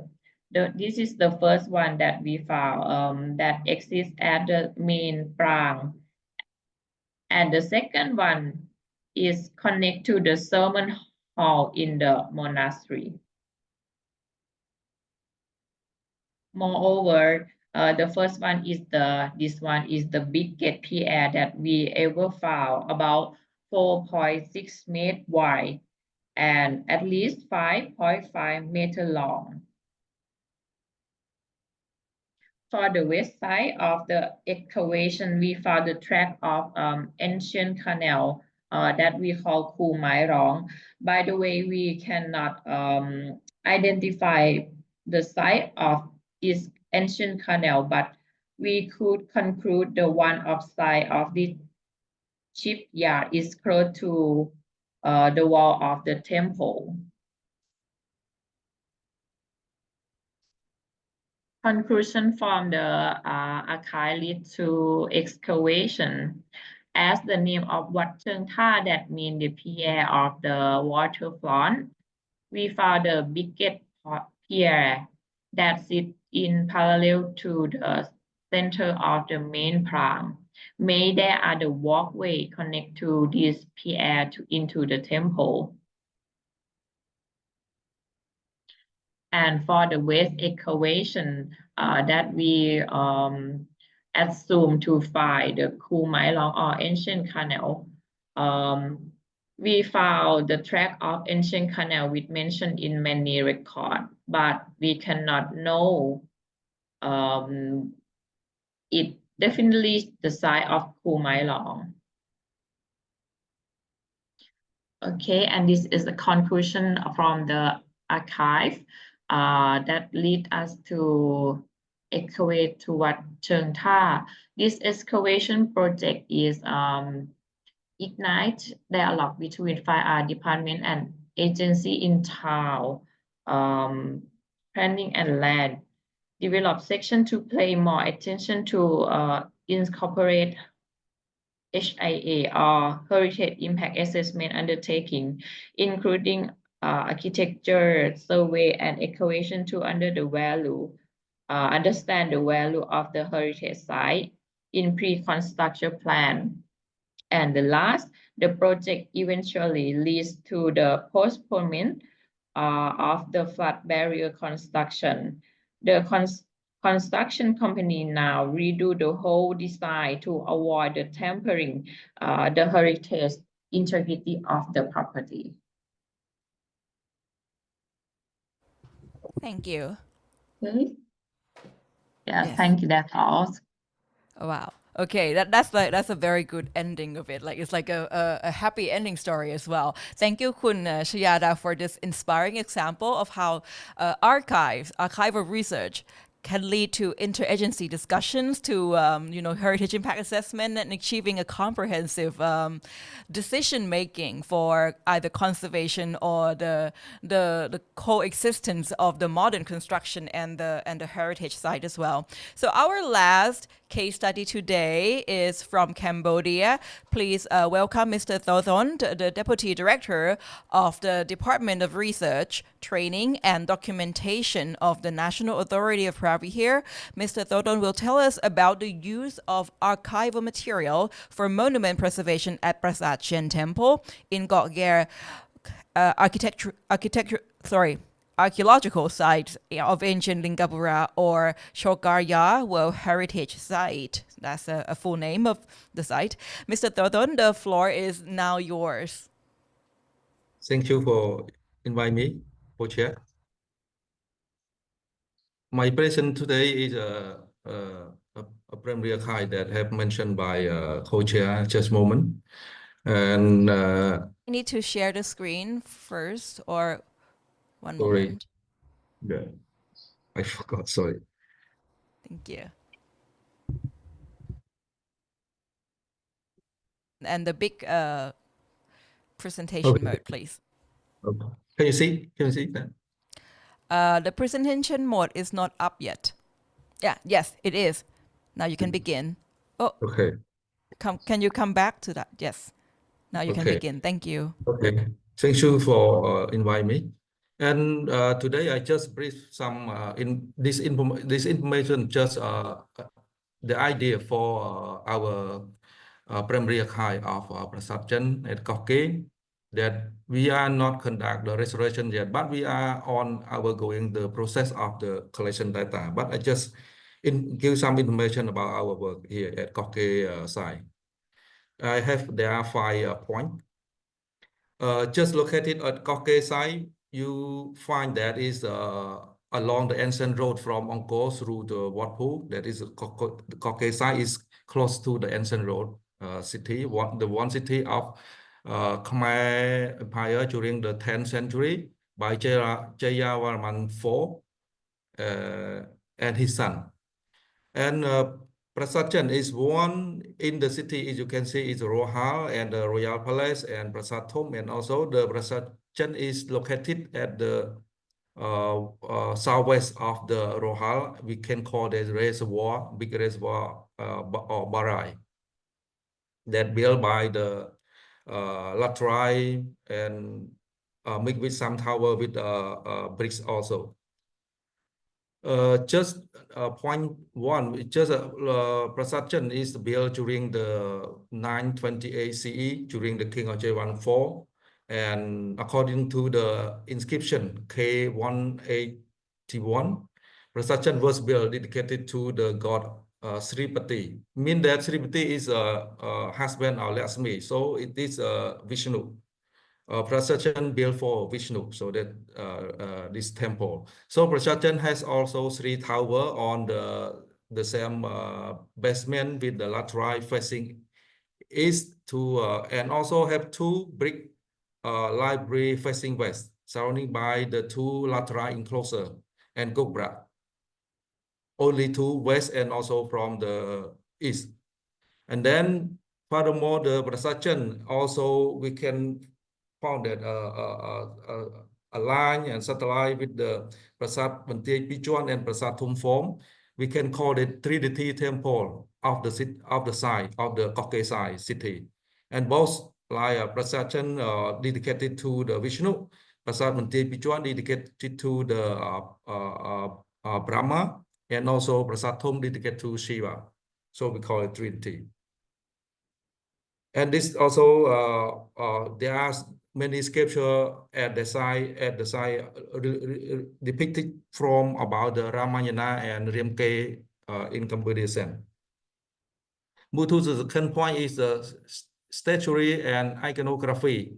We can find there are a lot small temple with 2 wall with a laterite wall and 2 enclosure from the east and also from the west. There are 2 enclosure, east and west. There are a lot of sculpture in the enclosure. So this is the unique one that at Prasad build the enclosure, but you cannot go directly in trend in the middle of the entrance of the gate, because this the king installed many sculpture in the entrance, and they use the 2 entrance behind that you can see 2 entrance. So this is the god location entrance. And then when the people or the king want to be inside the main temple, walk another 2 flanked by 2 in another entrance. So the eastern is a lot of sculpture like install of Rama, Hanuman, Bali, Sugriv fighting in the Ramayana scene, or Sangha killing Hiranyakasipu in this eastern part. And about the western enclosure, about the fighting between cuisine, like by the linked to the Mahabharata scene, like Toyota, Bhima, Sadara, Arjuna sculpture. There are a lot of more than 9. I will show you more about sculpture. This is just plan mentioned about we create the plan for Prasad temple. And then this I just more sculpture for the western gate. There are 9 sculpture from the western, and then there are more than 5 sculpture in the eastern part of the Prasad. Move to the second point about the conservation of the Prasad temple. We now establish and creation the data and collection the data and mapping for future restoration. That is our activity work, hand drawing, digital drawing plan, and also supporting or conservation in some unstable location. And then move to the number 4 is the point about the document collection process. That is our working with the UNESCO and cooperation with in charge on the cooperation with 3 countries with Ayutthaya, Bangkok, Cambodia, Kokke, and also Indonesia, Borobudur. And then in Kokke, we try to collect some data and information for archive for 1 year already. And back to this collection data from Prasad, archive, we propose and we also future plan for that 6 point important for the conservation and restoration work. That this also archivists at Koke and also the conservation project manager also we discuss about this point of view. Like first, like previous collection data document, risk assessment of temple report or something like that, and inventory material and structure, inventory archaeological equation, mapping on the restoration area and structure, and also the process of restoration. We also plan to collection the final report. This is I just give and one example for now at Koke. We plan to discuss and prepare not only for archivists at Koke or Center for Archive to collect only data, but also we talk to the site manager or site or project who will create their conservation project, how they store the documentation for recently. This is the one first previous collection. We collected another data from 1955 by FAO, and we also find another journal from the FAO as well about how they restaurate, how they excavation or how they research around the Prasatjan area. This also another one that during 2014 by the ERIC FAO and also cooperation with NAPB, we conduct the excavation some at the eastern part to analyze and find some pedestal and fragments of sculpture that to be that has been looted before during the 1970 to abroad, and we find some many fragments linked to the some sculpture that is I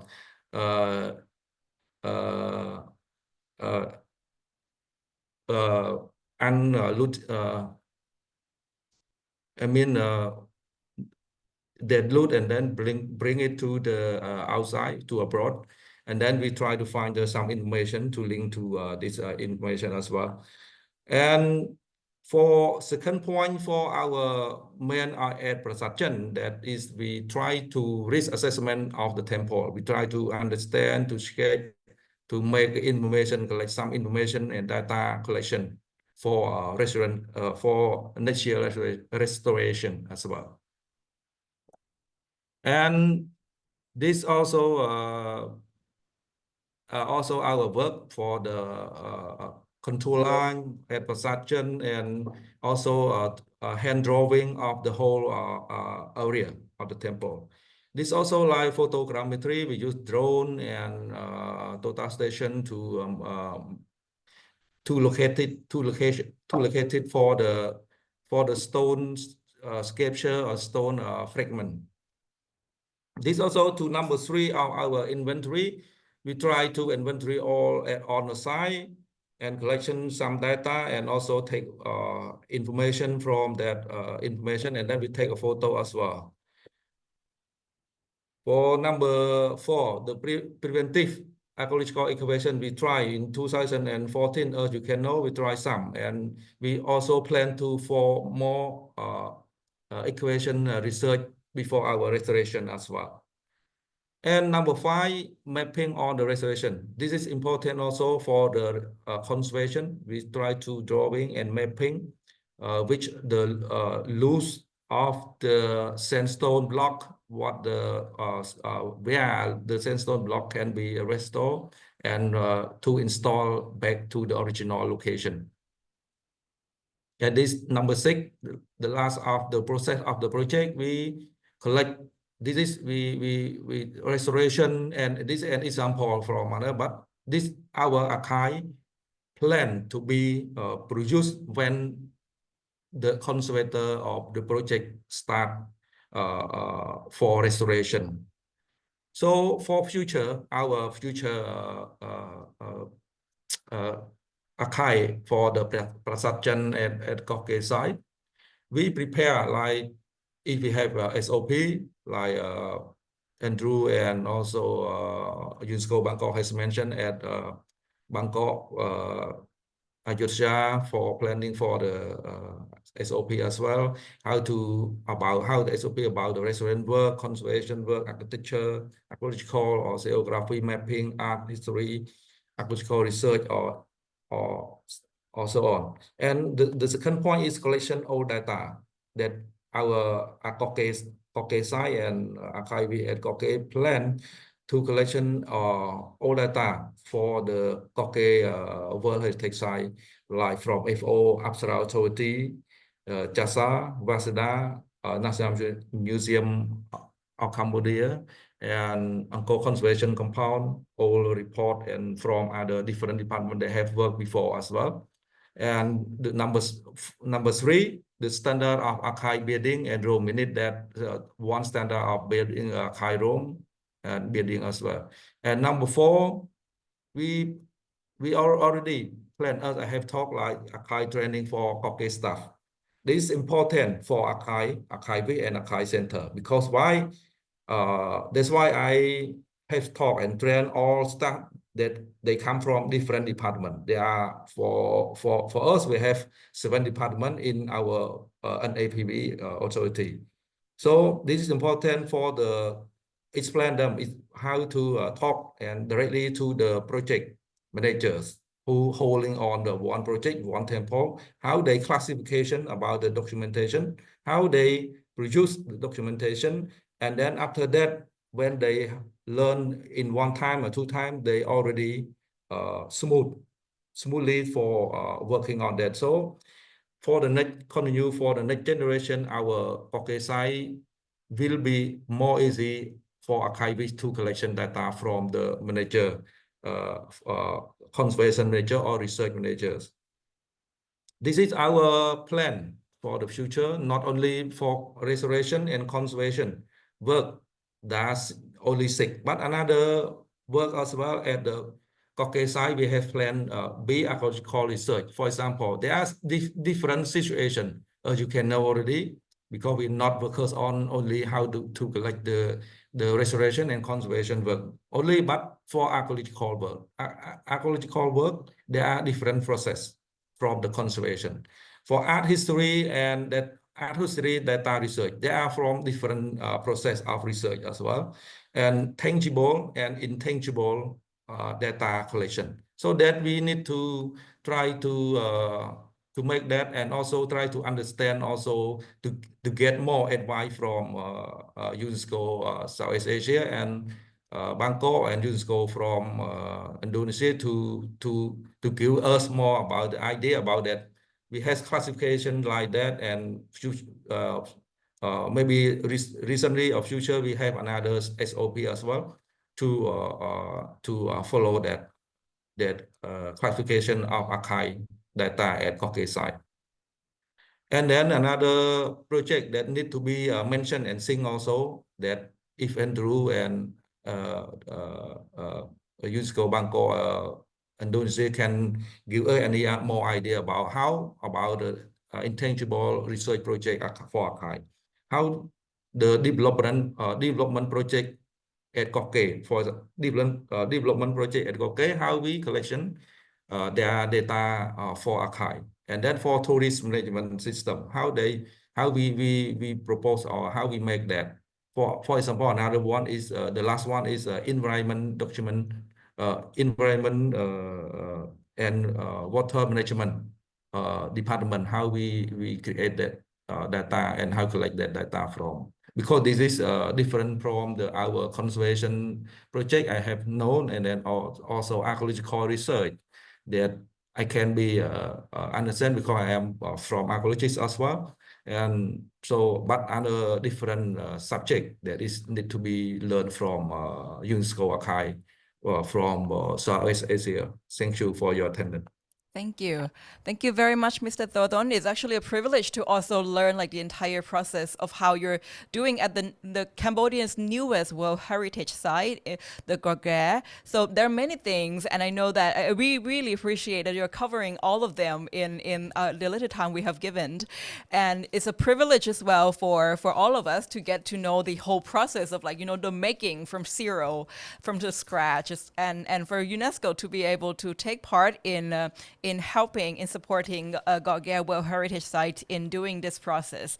So dear participants, we're saving all the questions. That I know that you have put the questions in our Q&A functions. Thank you very much. So I will save all the questions to the Q&A sessions after the last presentation today. Before that, let's just move on to the second topic, basically, second big topic of the workshop is how to begin arranging and describing the World Heritage Sites archive, i.e. to how to catalog them. So we have here with us Ms. Karanina Kardyadi, the Assistant Editor of Art and Archaeology Technical Abstracts, or AATA, at the Getty Conservation Institute J. Paul Getty Trust. She will take us into the realm of cataloging. And before I give the floor to Ms. Karanina, we have in the Mentimeter, just before that, before Karen shared the screen, a Mentimeter first, please. We have 2 questions for you to answer, so please bring up your phone again. If you already forgot that QR code, please scan again here or log in to the URL again, menti.com, with this number, 7825-0347. Okay, I will begin our questions in 5, 4, 3, 2, 1. First question. To background, to foreground, to Karen's presentation, who are the user of your collections? Please think of who are the user of your collections. Just type in, it's gonna be a word bubble, site managers, researchers, students, academic researchers, we have teachers, oh wow, public, educators, architects, conservators. We have a lot of researchers using our archive, locals, librarians, professors, stakeholders, curators, archivists, historians, administrator, Japanese project, okay, youth. Wow, it's getting larger and larger. We have a lot of students and researchers using them, apparently, and you have tourists using them as well, interestingly. Faculties, which I know mean the universities, the academia, researchers, practitioners. Wow. Architect, I already said that. Community members, university president, internal employees, interesting. Thank you so much. Right now we have 145 responses. Self-interest in op. Okay, residents as well. Okay, so the majority of the user, apparently, as we can read from this word cloud, is researchers, students, administrators, site managers, public, teachers, local stakeholders, and universities, so archivists as well. Thank you very much for all the 146 responses. Next question, one more questions, everyone. So more longer questions. How do these users that you said access your collections these days? How do they do that? Do they walk in? Do they use online access, in person and online? Thank you. Repository, through the library. Is there other way? Upon request. Wow, okay. Some very exclusive archive we have here. Digital archive and interactive media. Wow, interesting. E-learning. We have publications. We have books, digital database, in person. Majorities are in person and online with some of the requests, online access only. Okay, more to come. Are there like other ways that you have been kind of like designing, or some have catalogs as well. Is there other ways that your organizations are designing as a new way to access these collections? You can also share with us as well. Okay, more questions popping up, more answers popping up. Controlled access. Interesting. Upon request, seems like many archive services, people participating from archive services we have here, including some of the heritage authorities we have here, would allow some kind of controlled access and an online request for people, generally the public, who come to use their facilities as well. So on-site, walk-in library and book, and upon request, in person with permission from professionals as well. E-learning materials, reading room. Reading room is also very, very nice to have as well in your archive. Go to the archive office or by online request. Field trip. Oh God. Okay, there are like some of the places that would allow access only if you organize field visits or field trips to go with Facebook. This is very friendly. Depending on the user access permission, of course, this is good. Okay, so we have 114 responses already, and it's slowing down. So I'm just going to wrap this for the interest of time, but this is a good foregrounding for Karen's upcoming presentation on how to begin arranging and describing your World Heritage Site archive. And I think it depends a lot on the type of users you are serving. So Karen, if you are ready, we would like to give you a floor, please, and we're gonna unshare this. So I hope you manage to catch up all the responses, and you can also reflect that in your presentation. Karen, the floor is yours. For sure. Thank you, Montakarn. So let me share my screen. Can everyone see it? Coming up. Okay, you're ready. Okay, great. So let's start with, oh, sorry. Hold on a second.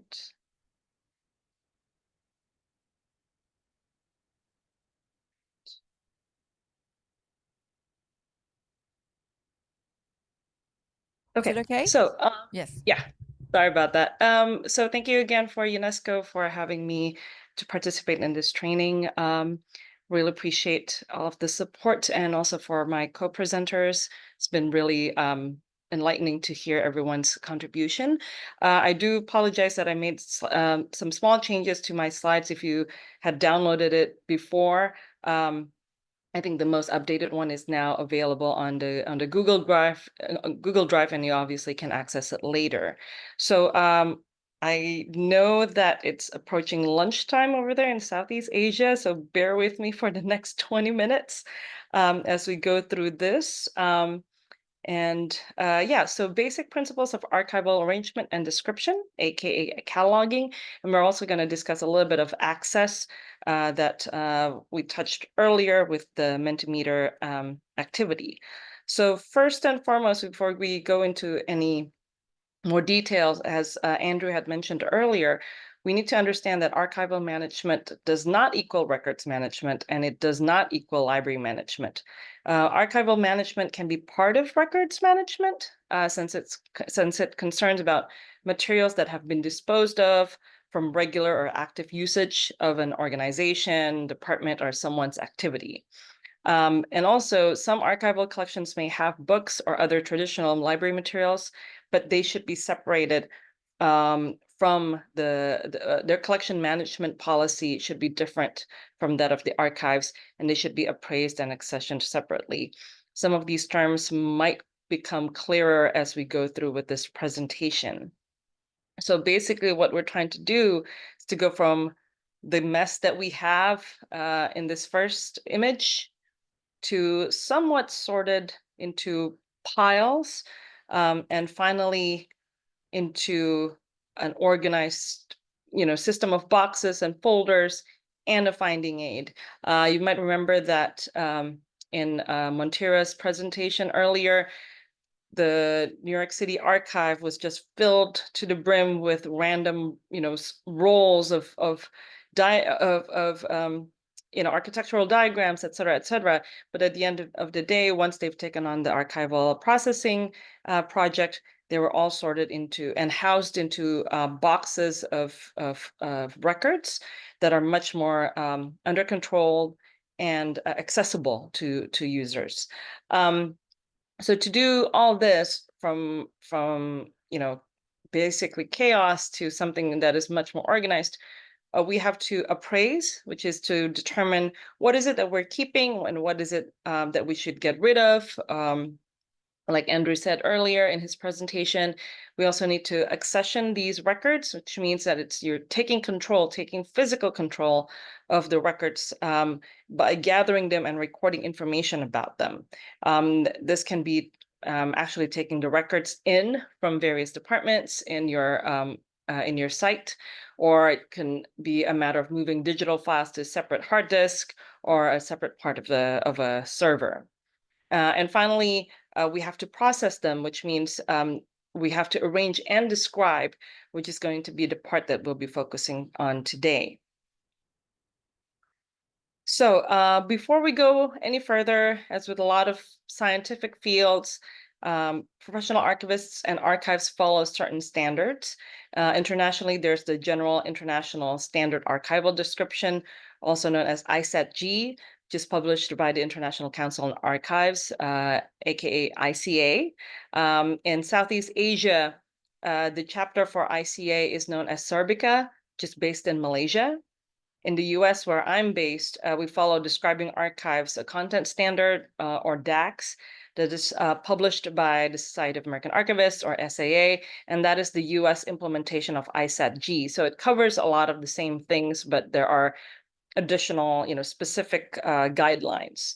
And obviously, there may be national standards that are set by the different national archives.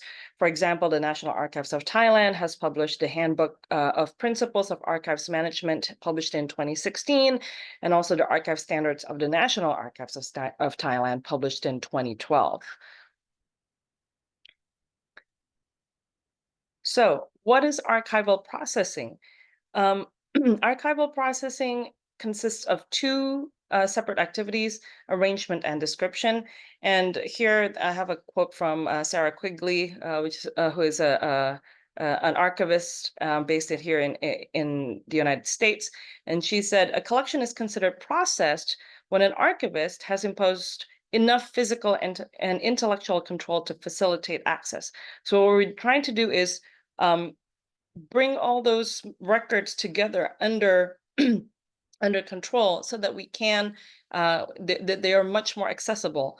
There's no point of having a room full of random records when we don't know exactly how we can find what we're looking for. And what is enough here, notice that enough is sort of in italics. What is enough may depend on the collection and the needs of an institution. And we'll talk more about the physical control and intellectual control in a little bit. But yeah, so what is one collection can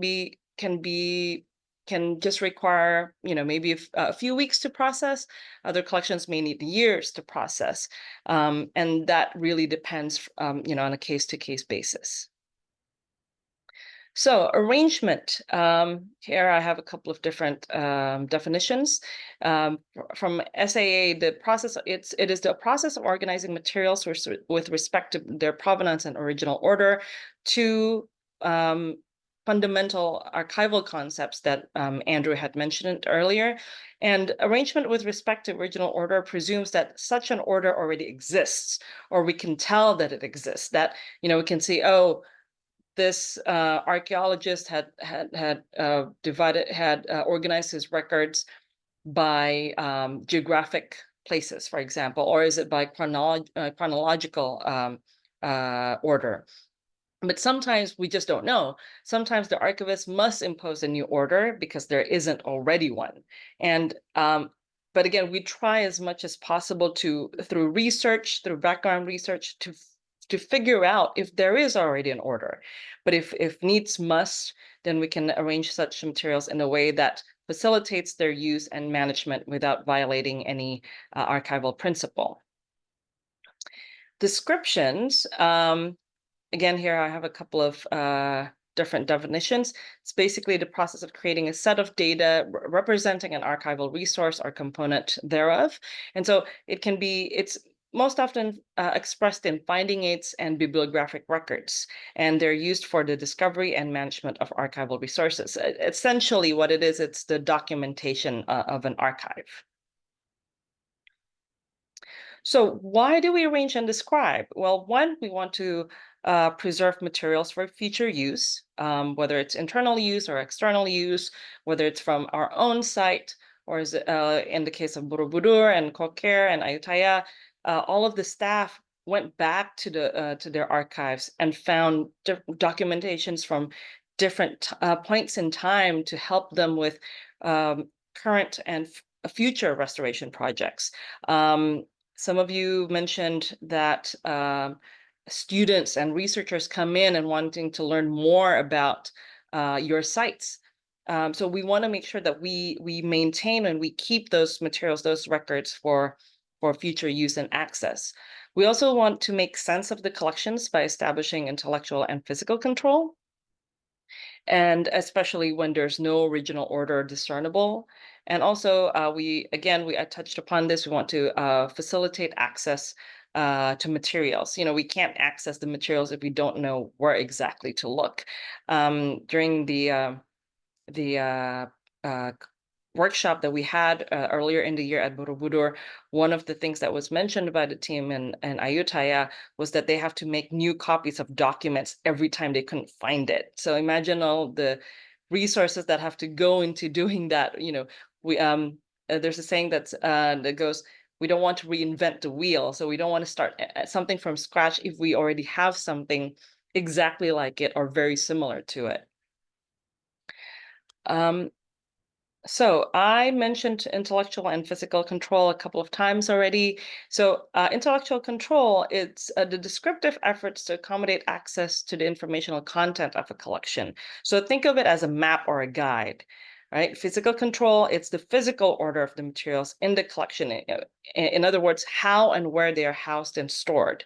So it can be determined by the size, shape, type, and or housing needs of the material. So if we were to think intellectual control as a map or a guide, then physical control is actually the actual location of a site, for example.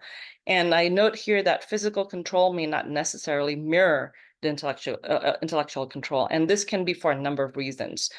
For example, the size of a material, it cannot be stored in the same room as the rest of the as the rest of the records in an archival collection, or the types of the materials. For example, those of you who work a lot with photographic materials, you understand that the storage and preservation needs of photographic prints differ from the negatives.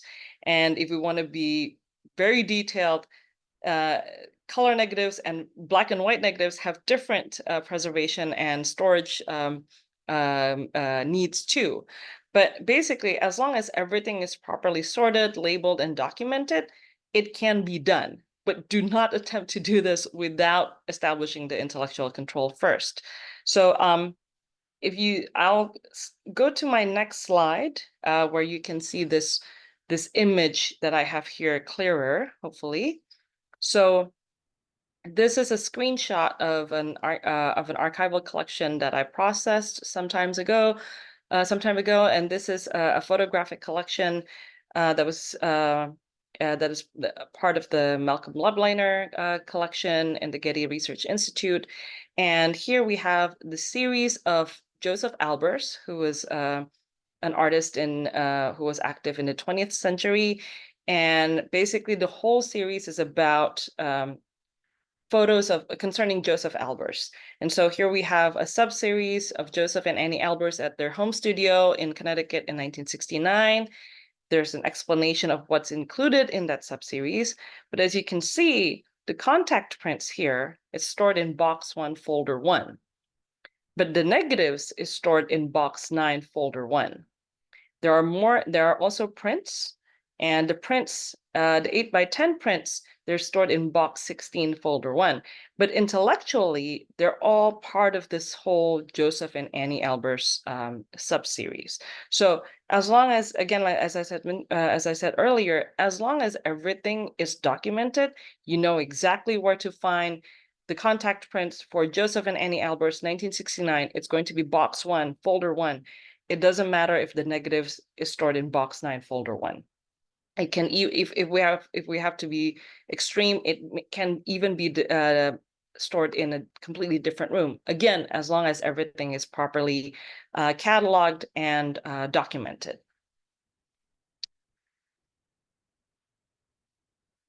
So there are levels of arrangement as well, as you can see here in the diagram. And this is based on ICA's guidelines. We have repository, which is basically the institution itself. Then we have collections, also sometimes called fonds, which is the entire body of records. So it could be a collection from Chok Gargyar. And under collections, there are series, sub-series. Again, it could be, the survey project of Chok Gargyar in 2025, for example. And then under that series can be a number of sub-series, maybe section, in area A, area B, et cetera. The files tend to be folders, physical folders, and then the item is the particular object itself. So it can be one single photograph in a folder of photographs taken at a specific site or time. So ISAT-G states that any number of intermediate levels are possible between any shown in this model. So you don't have to use every single one of these levels. Sometimes a small archival collection may not even have sub-series or folders or things like that. So to help illustrate further, think about it as having like a matryoshka dolls like this, or a series of nesting balls that everything sits within a higher hierarchy. So here I have an example from Borobudur. The subfond is the archive of the project leader. Oh, sorry. And then the series 1 is the records of the SPAFA subcenter. And then the item in that series is the actual report written by Mr. Drajat. A subfond 2, also still part of the Borobudur Temple Restoration Project archive. It's the concept for the Palita annual report.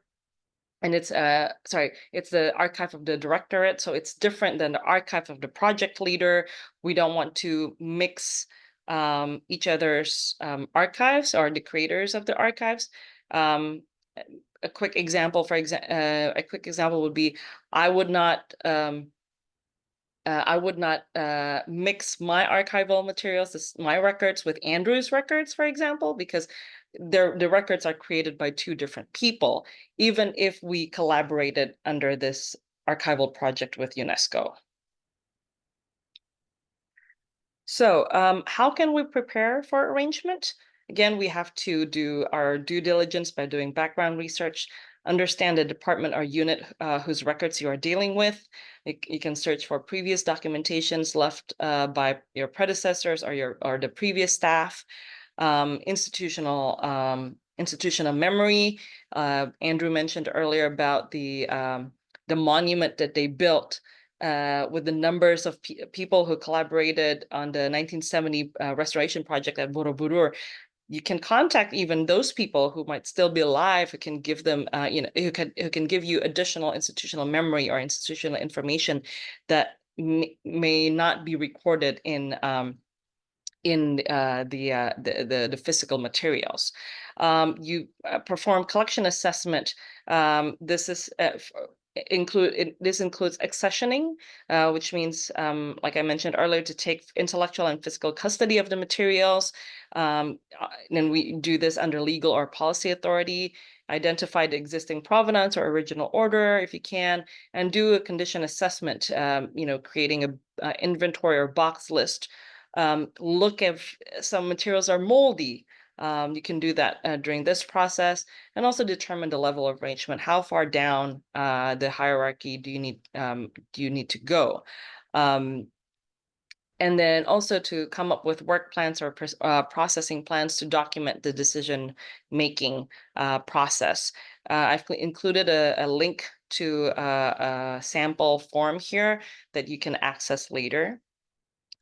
Just very quickly, I want to mention that there's an approach called more product, less process that is proposed by Mark Green and Dennis Meisner. And it's basically it proposes for archivists to do minimal descriptions, to keep existing physical arrangement that stops at the series level, so you don't drill down as much, and to provide enough context and access to the user at the appropriate level. And to do this is to help with reducing or avoiding backlogs, which happens a lot in many archives. I don't know any archives that don't have backlogs at this point, and it's just a way to manage the different projects that are happening.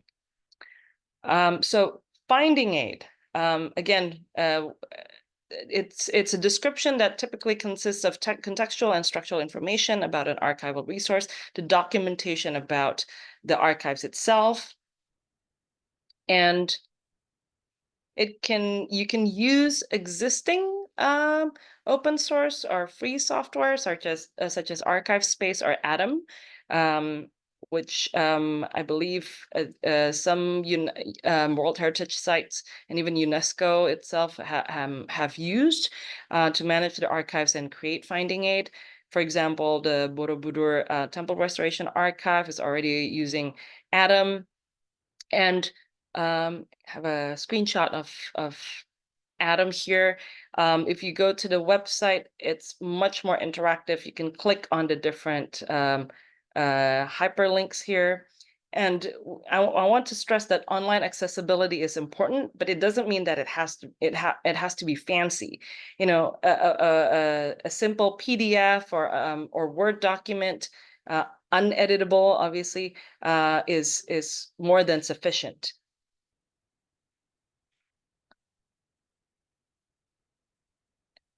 So as I mentioned, online accessibility is important, but a good finding aid doesn't have to be fancy.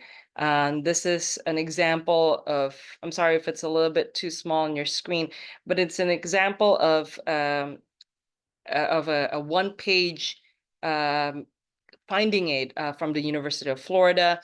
All of the information that you need is there on that one page. It's not interactive, but it's more than enough. And especially if you don't have a lot of bandwidth or server space to have a full-fledged interactive finding aid, this is more than enough for your users. So just very quickly, ISAT-G, as I mentioned, provides a list of essential set of elements of our finding aid.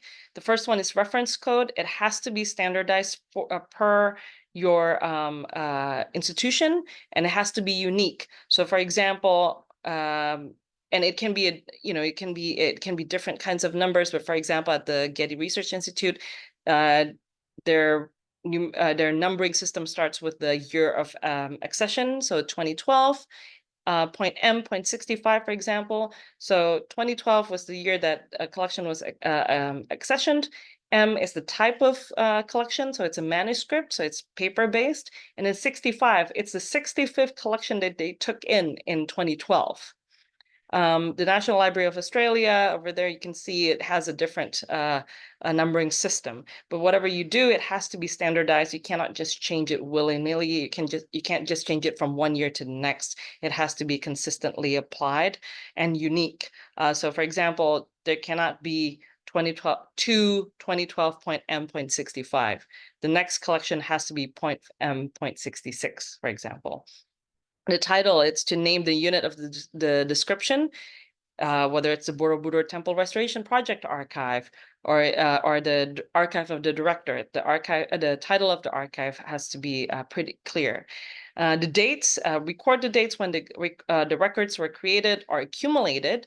It can be a single date, 1965 or 2020, or a date range, so 1833 to 1974, et cetera, et cetera.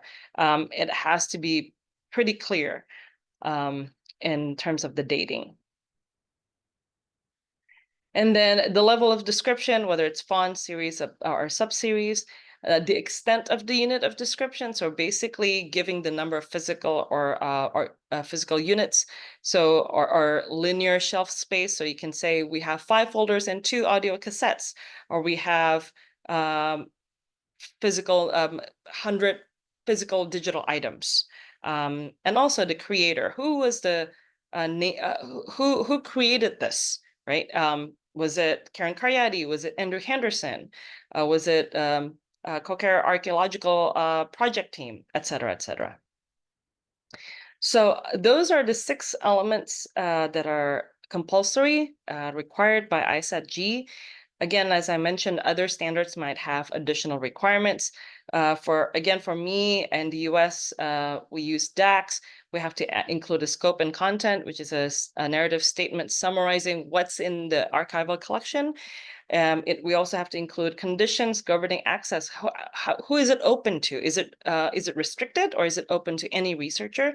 And also the languages and scripts of the material, which is quite important when you have a non-English material. It might not be, or you might want to include that a lot of the documentations in your site records are in English. That might help with people who don't speak the language or don't read the language that they're interested in. I've included a few online available finding aids here, which you can access later. And then just very quickly, I want to end with access, reproduction, and public outreach. Again, we did that Mentimeter exercise earlier. With physical access policy, we have to understand that there are internal and external users, right?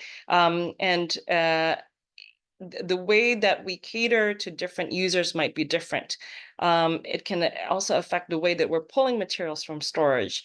We might want to use logs to control access. We might have reading or study room policies for physical access. But for digital access policy concerning digitization and reproduction, we need to think about selection, because we just cannot digitize every single art record or photograph or maps in our collection. There's just simply not enough resources on hand. And we'll have to think about systems and technological obsolescence. Somebody mentioned in the chat box earlier about institutional obsolescence. What if an institution actually gets closed down? But more frequently, it's about, we no longer use floppy disks from 20, 30 years ago, for example. We don't even use CDs anymore. So, or even softwares become obsolete. So how are we going to anticipate that and try to build into our policies for those kinds of things? And also copyrights and open access, because each country have their own copyrights law. So we have to be mindful of that. And also public outreach. It's so encouraging to hear that a lot of you are already have things like public programs, exhibitions, school visits with students in the area, but maybe even consider about having lectures or even internship programs to open up the access to your archival collections. And finally, I just want to mention this. Everything that you hear in the next, today and tomorrow can be overwhelming, but we can always start with small steps. There's a quote that's attributed to Winston Churchill: "Perfection is the enemy of progress." We cannot reach, perfection if we don't make the first step. Even if you cannot sleeve your entire collection of negatives, it doesn't mean that you cannot start thinking about your archival policy and tackling what is doable today or tomorrow. So I'll end it there. Thank you so much for listening. Thank you, Karen. Thank you very much for running us through the technical approaches and options to cataloging the archive. And now participants, we just completed all the lectures for today. Basically, you just went through in straight 5 lectures and case studies for day 1 of the workshop. Congratulations to yourself. And Karen, I know that you're very sleepy, but if you may just bear with us for another 10 minutes because we have a lot of questions for you. So ladies and gentlemen, we're going to just do Q&A for just 10 minutes for the sake of Karen's sleep time and for the sake of we're not going to be too late for lunch. We have a lot of questions coming in, but I'm just going to read from the one in the chat. I know that Andrew has diligently answering a lot of questions for us. Thank you very much, Andrew. I'm just going to mention some of the one that words being answered also by Karen as well as by other the case studies speakers as well. So we have this one from Mr. Hin Sothini, whom Andrew has already given the link to BCO Atom Digital Archive already. So he also asks, which is something that Karen, you might want to be able to shed light on this as well, how to use intellectual control on the level of arrangement. So this is one question from Mr. Sotini. So yeah, like I mentioned earlier, you kind of have to see, Andrew mentioned in his presentation to do a survey, and you can hopefully by doing a survey you can start to see, okay, there is a clear way that the creator of the records have been arranging their documents or their photographs or whatever. Maybe they already have a numbering system. I think somebody mentioned that earlier. If there's already an original numbering system, what are we supposed to do? Well, use that. If you already have some things, work with that, and that is the archival principle that we strive for, anyways. And so, if you don't, then that's where the archivist steps in with having done the research, having done their due diligence, impose that intellectual control. Like, okay, this is what would make most sense from the perspective of access and preservation for the users of the archive down the line. Hopefully that answers the question. Thank you. And since you're here, Karen, another question for you. So from Mr. Mohammed Rosin Hein Hendravan. I'm pleased to have the opportunity to engage with your materials and optimistic that the subject will be explored in greater depth in the future. So he is currently in the process of acquiring an understanding of AAT. Given the present state of memory institution convergence, what are the appropriate standards for constructing a cultural heritage taxonomy that is managed in a combined digital repository of libraries, archives, and museum, or LAM? I think I need a little bit more clarification if Mr. Mohammed is still here. Mr. What do you mean by constructing cultural heritage taxonomy? Mr. Mohammed, would you like to open your mic? We can allow you to do so. Mr. Mohammed? Yes. Or it's something that maybe if he's not, for the sake of time, we can also do it by chat. Yes. So if Karen, would you like to, if Mr. Mohammed would be able to type into the chat as well, while we're going to move on to the other questions in the meantime. I see that there are also a question that Professor Stefan Eipert, you would like to answer if you're here with us. Stefan, if you're here with us, you can open your mic because I'm going to read this question from Mr. Marla Muang. How can we overcome when the country meets the political instability? So if you can spotlight Mr. Eipert, how can we overcome when the country meets the political instability? It is difficult to cooperate with the community engagement program for risk management. So this is going to be more like grinding into tomorrow as well. I think so, yes. We can see that tomorrow because it's an important topic, yes. Yes, and if Mr. Eipert, would you like to respond shortly, or is okay that you would like to speak for tomorrow? No, I will include that for the tomorrow. I will add a slide for that topic. Okay, perfect. Okay, so Mr. Mar Lang Muang, please wait until tomorrow for this.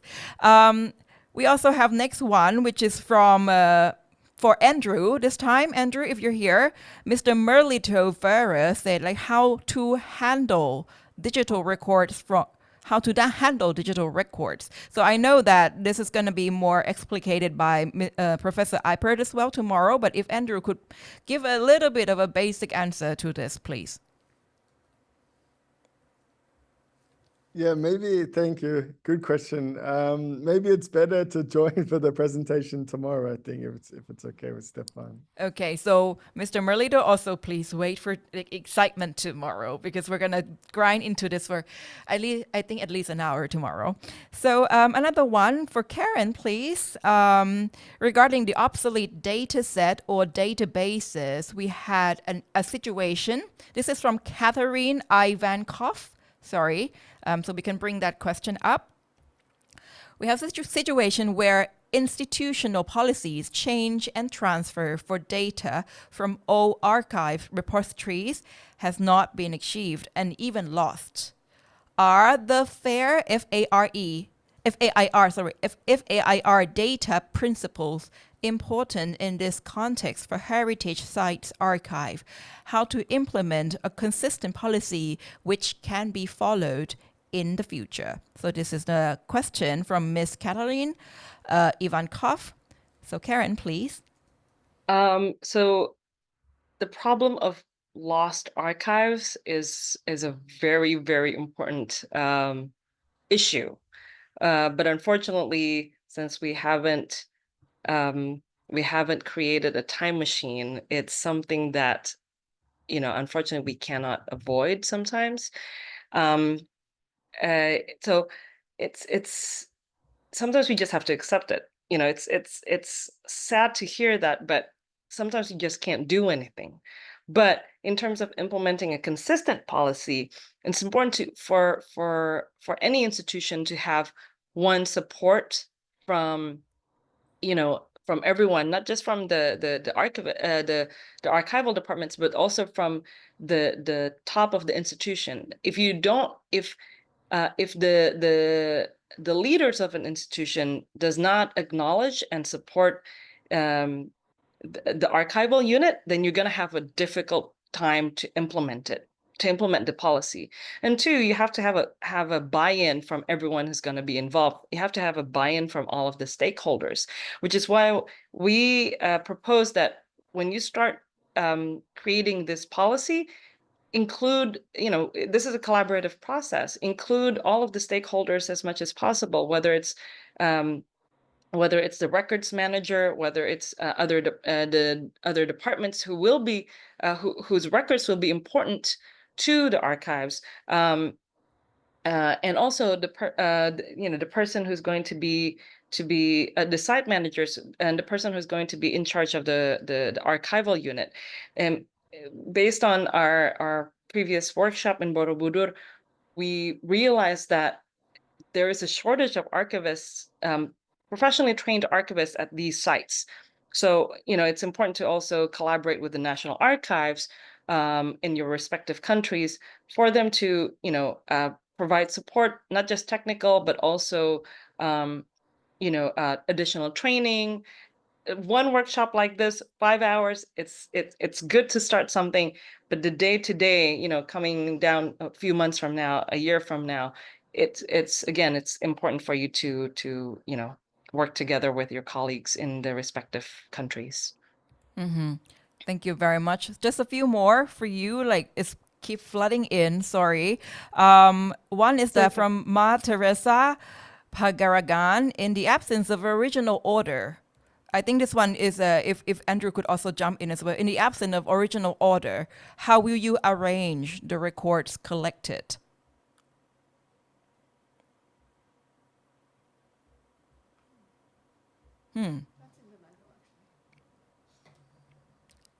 Andrew or Karen, would you like to? It's a very short question, short and sweet. In the absence of original order, how would you suggest that we can arrange the record collected? Is there such case that we would not know the original order? Yes, and as I mentioned earlier, it's a matter of doing your archival survey and trying to piece out, like trying to make sense of the order that makes most sense for your users. Okay. We have a repeating question. Sorry. No worries.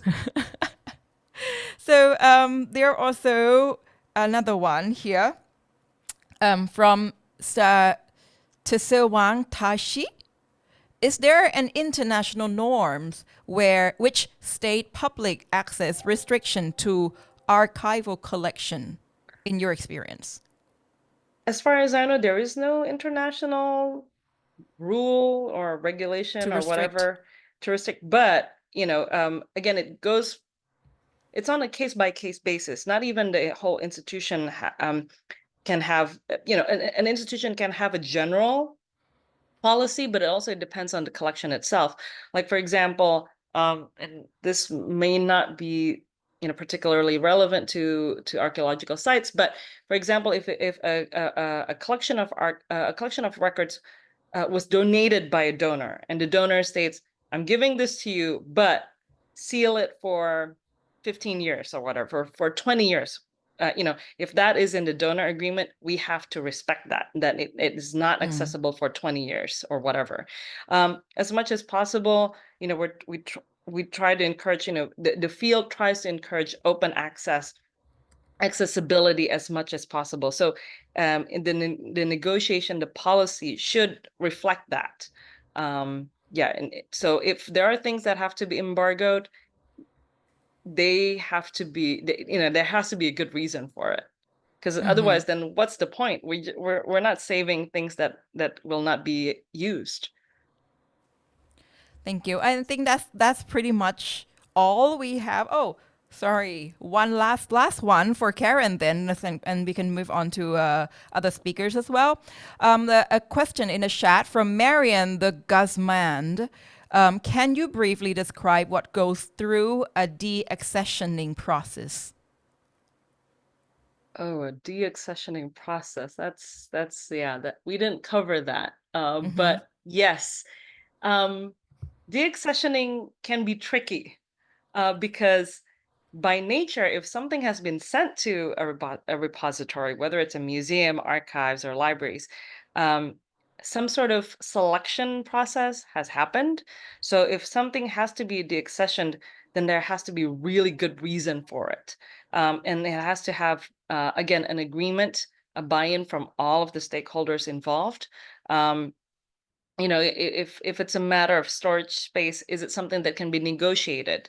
And then what sort of priorities, like what are the criteria? A set criteria has to be met. Maybe things can be deaccessioned if there are duplicates, but as Andrew mentioned earlier, it's very rare that an archival record has duplicates. Almost most often it's unique. There's one letter from Karen to Andrew dated on November 8th, 19th, for example, right? And the one letter with the same content. If you have copies of them, or if you have copies of reports from an archaeological survey, maybe you just need one, and the other four can be get rid of. But things like that, there are guidelines online about deaccessioning. It's just something that we haven't covered today, and also in the manual, actually. Okay, thank you, Karen. I think that's all questions for you, and it's pretty a lot. If I can call up Dr. Harry, there's like one question for you from Miss Catherine Ivankov related to colonial period archive. Are Dutch archive related to Borobudur completely transferred in digital or original form to the Indonesian conservation team, or how are they accessed these days? Yeah, thank you very much, moderator. All of the archive from the Dutch colonial we have digitalized in our Memory of the World room now in BCO office. Only some of the book and also some of the picture, as I mentioned or Mr. Andre mentioned before. There are several pictures from the Dutch colonialization era, yeah, and we have digitalized all of them. Some of them are a book, yeah, a book, a monograph from the Dutch colonial. We call it the book of Borobudur 1 till 3. There is 3 chapter. This is very important information from the Dutch, that it is the first picture made by the Dutch, and the first picture also for Borobudur, which is taken in the 1900 and then until 1911. This book is very important, as we have to digitalize, and the sum of the picture, it can be accessed by the website, as Miss Karen and Mr. Andrew as present in the presentation. Thank you. Thank you very much. And I think, Andrew, you have to send the chat. You have to send it to everyone, not just to the panelists. Thank you. But Miss Andrew is like sending information in the chat box for everyone to access as well. I also found like other questions related to AI in archiving, related to conservation of damaged document, and technology, like the digital access and all. I'm going to save these questions for tomorrow. But last question, which is directed to Mr. Andrew and Ms. Karenina. So both of you might want to come up to answer. Thank you very much, Dr. Hari. So Andrew and Karenina, from Eko Mauladi, based on your experience, how many records in percent become archives of record after retention? How to handle duplicated documents as well? So I think you have already grounding these information, but if you can also repeat again. Andrew, you want to take this on first? Yeah, I can. Yeah, thanks. It's a good question. So I think my answer would be that it depends, like it depends on each situation. So I think we need to check on a case-by-case basis and do the assessment of the records, go through that process of identification and then arrangement of description. And then from that process, we can know. So I think my answer would be that from my experience, it's definitely a case-by-case thing. Karen, maybe did you want to add anything?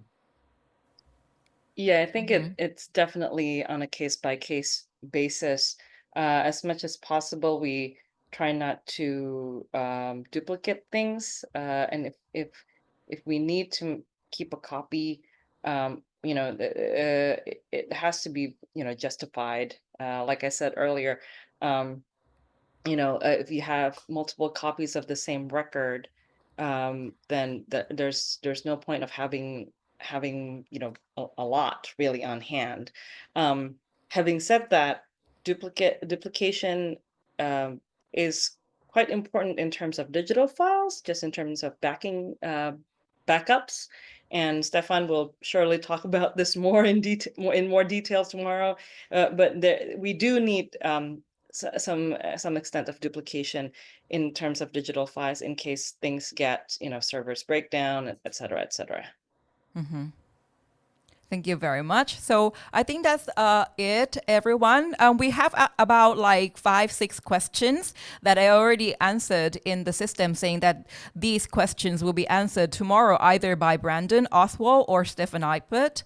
And we also have 2 more questions one question that Karen is answering in writings right now from Mr. Mohammed, and another question from Malaysia on Mr. Shu Heng Huat, which I also will transfer this to be put in the session of Mr. Eipert, who will talk also about public access and different layers of how this can be accessed either digitally or physically. So tomorrow, more to come, ladies and gentlemen. We are actually quite a little bit over time, and I'm really sorry for this. And thank you very much for such active participation. Thank you, our 5 speakers today as well, from Andrew, Karen, Mr. Hari, Mr. Thothon, and Ms. Shayada. So great job from everyone, and inspiring examples and all. So tomorrow we're going to meet again at 1:30 p.m.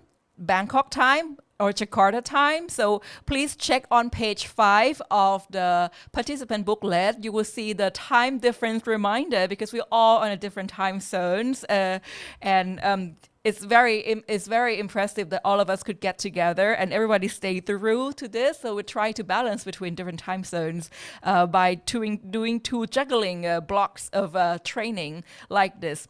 So as for today, thank you very much. For tomorrow, we can go through two more topics, giant topics related to World Heritage Archive. The one on the issue of conservation, storage, and risk management by Mr. Brandon Oswald, and another one on the issue of digital archives management and preservation by Professor Eipert.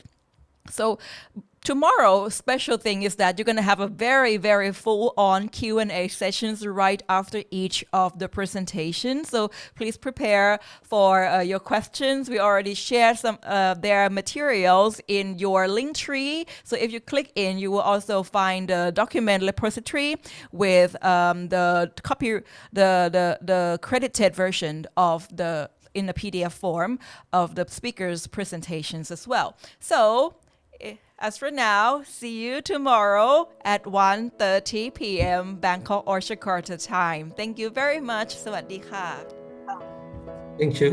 Thank you. Thank you, everyone. Thanks.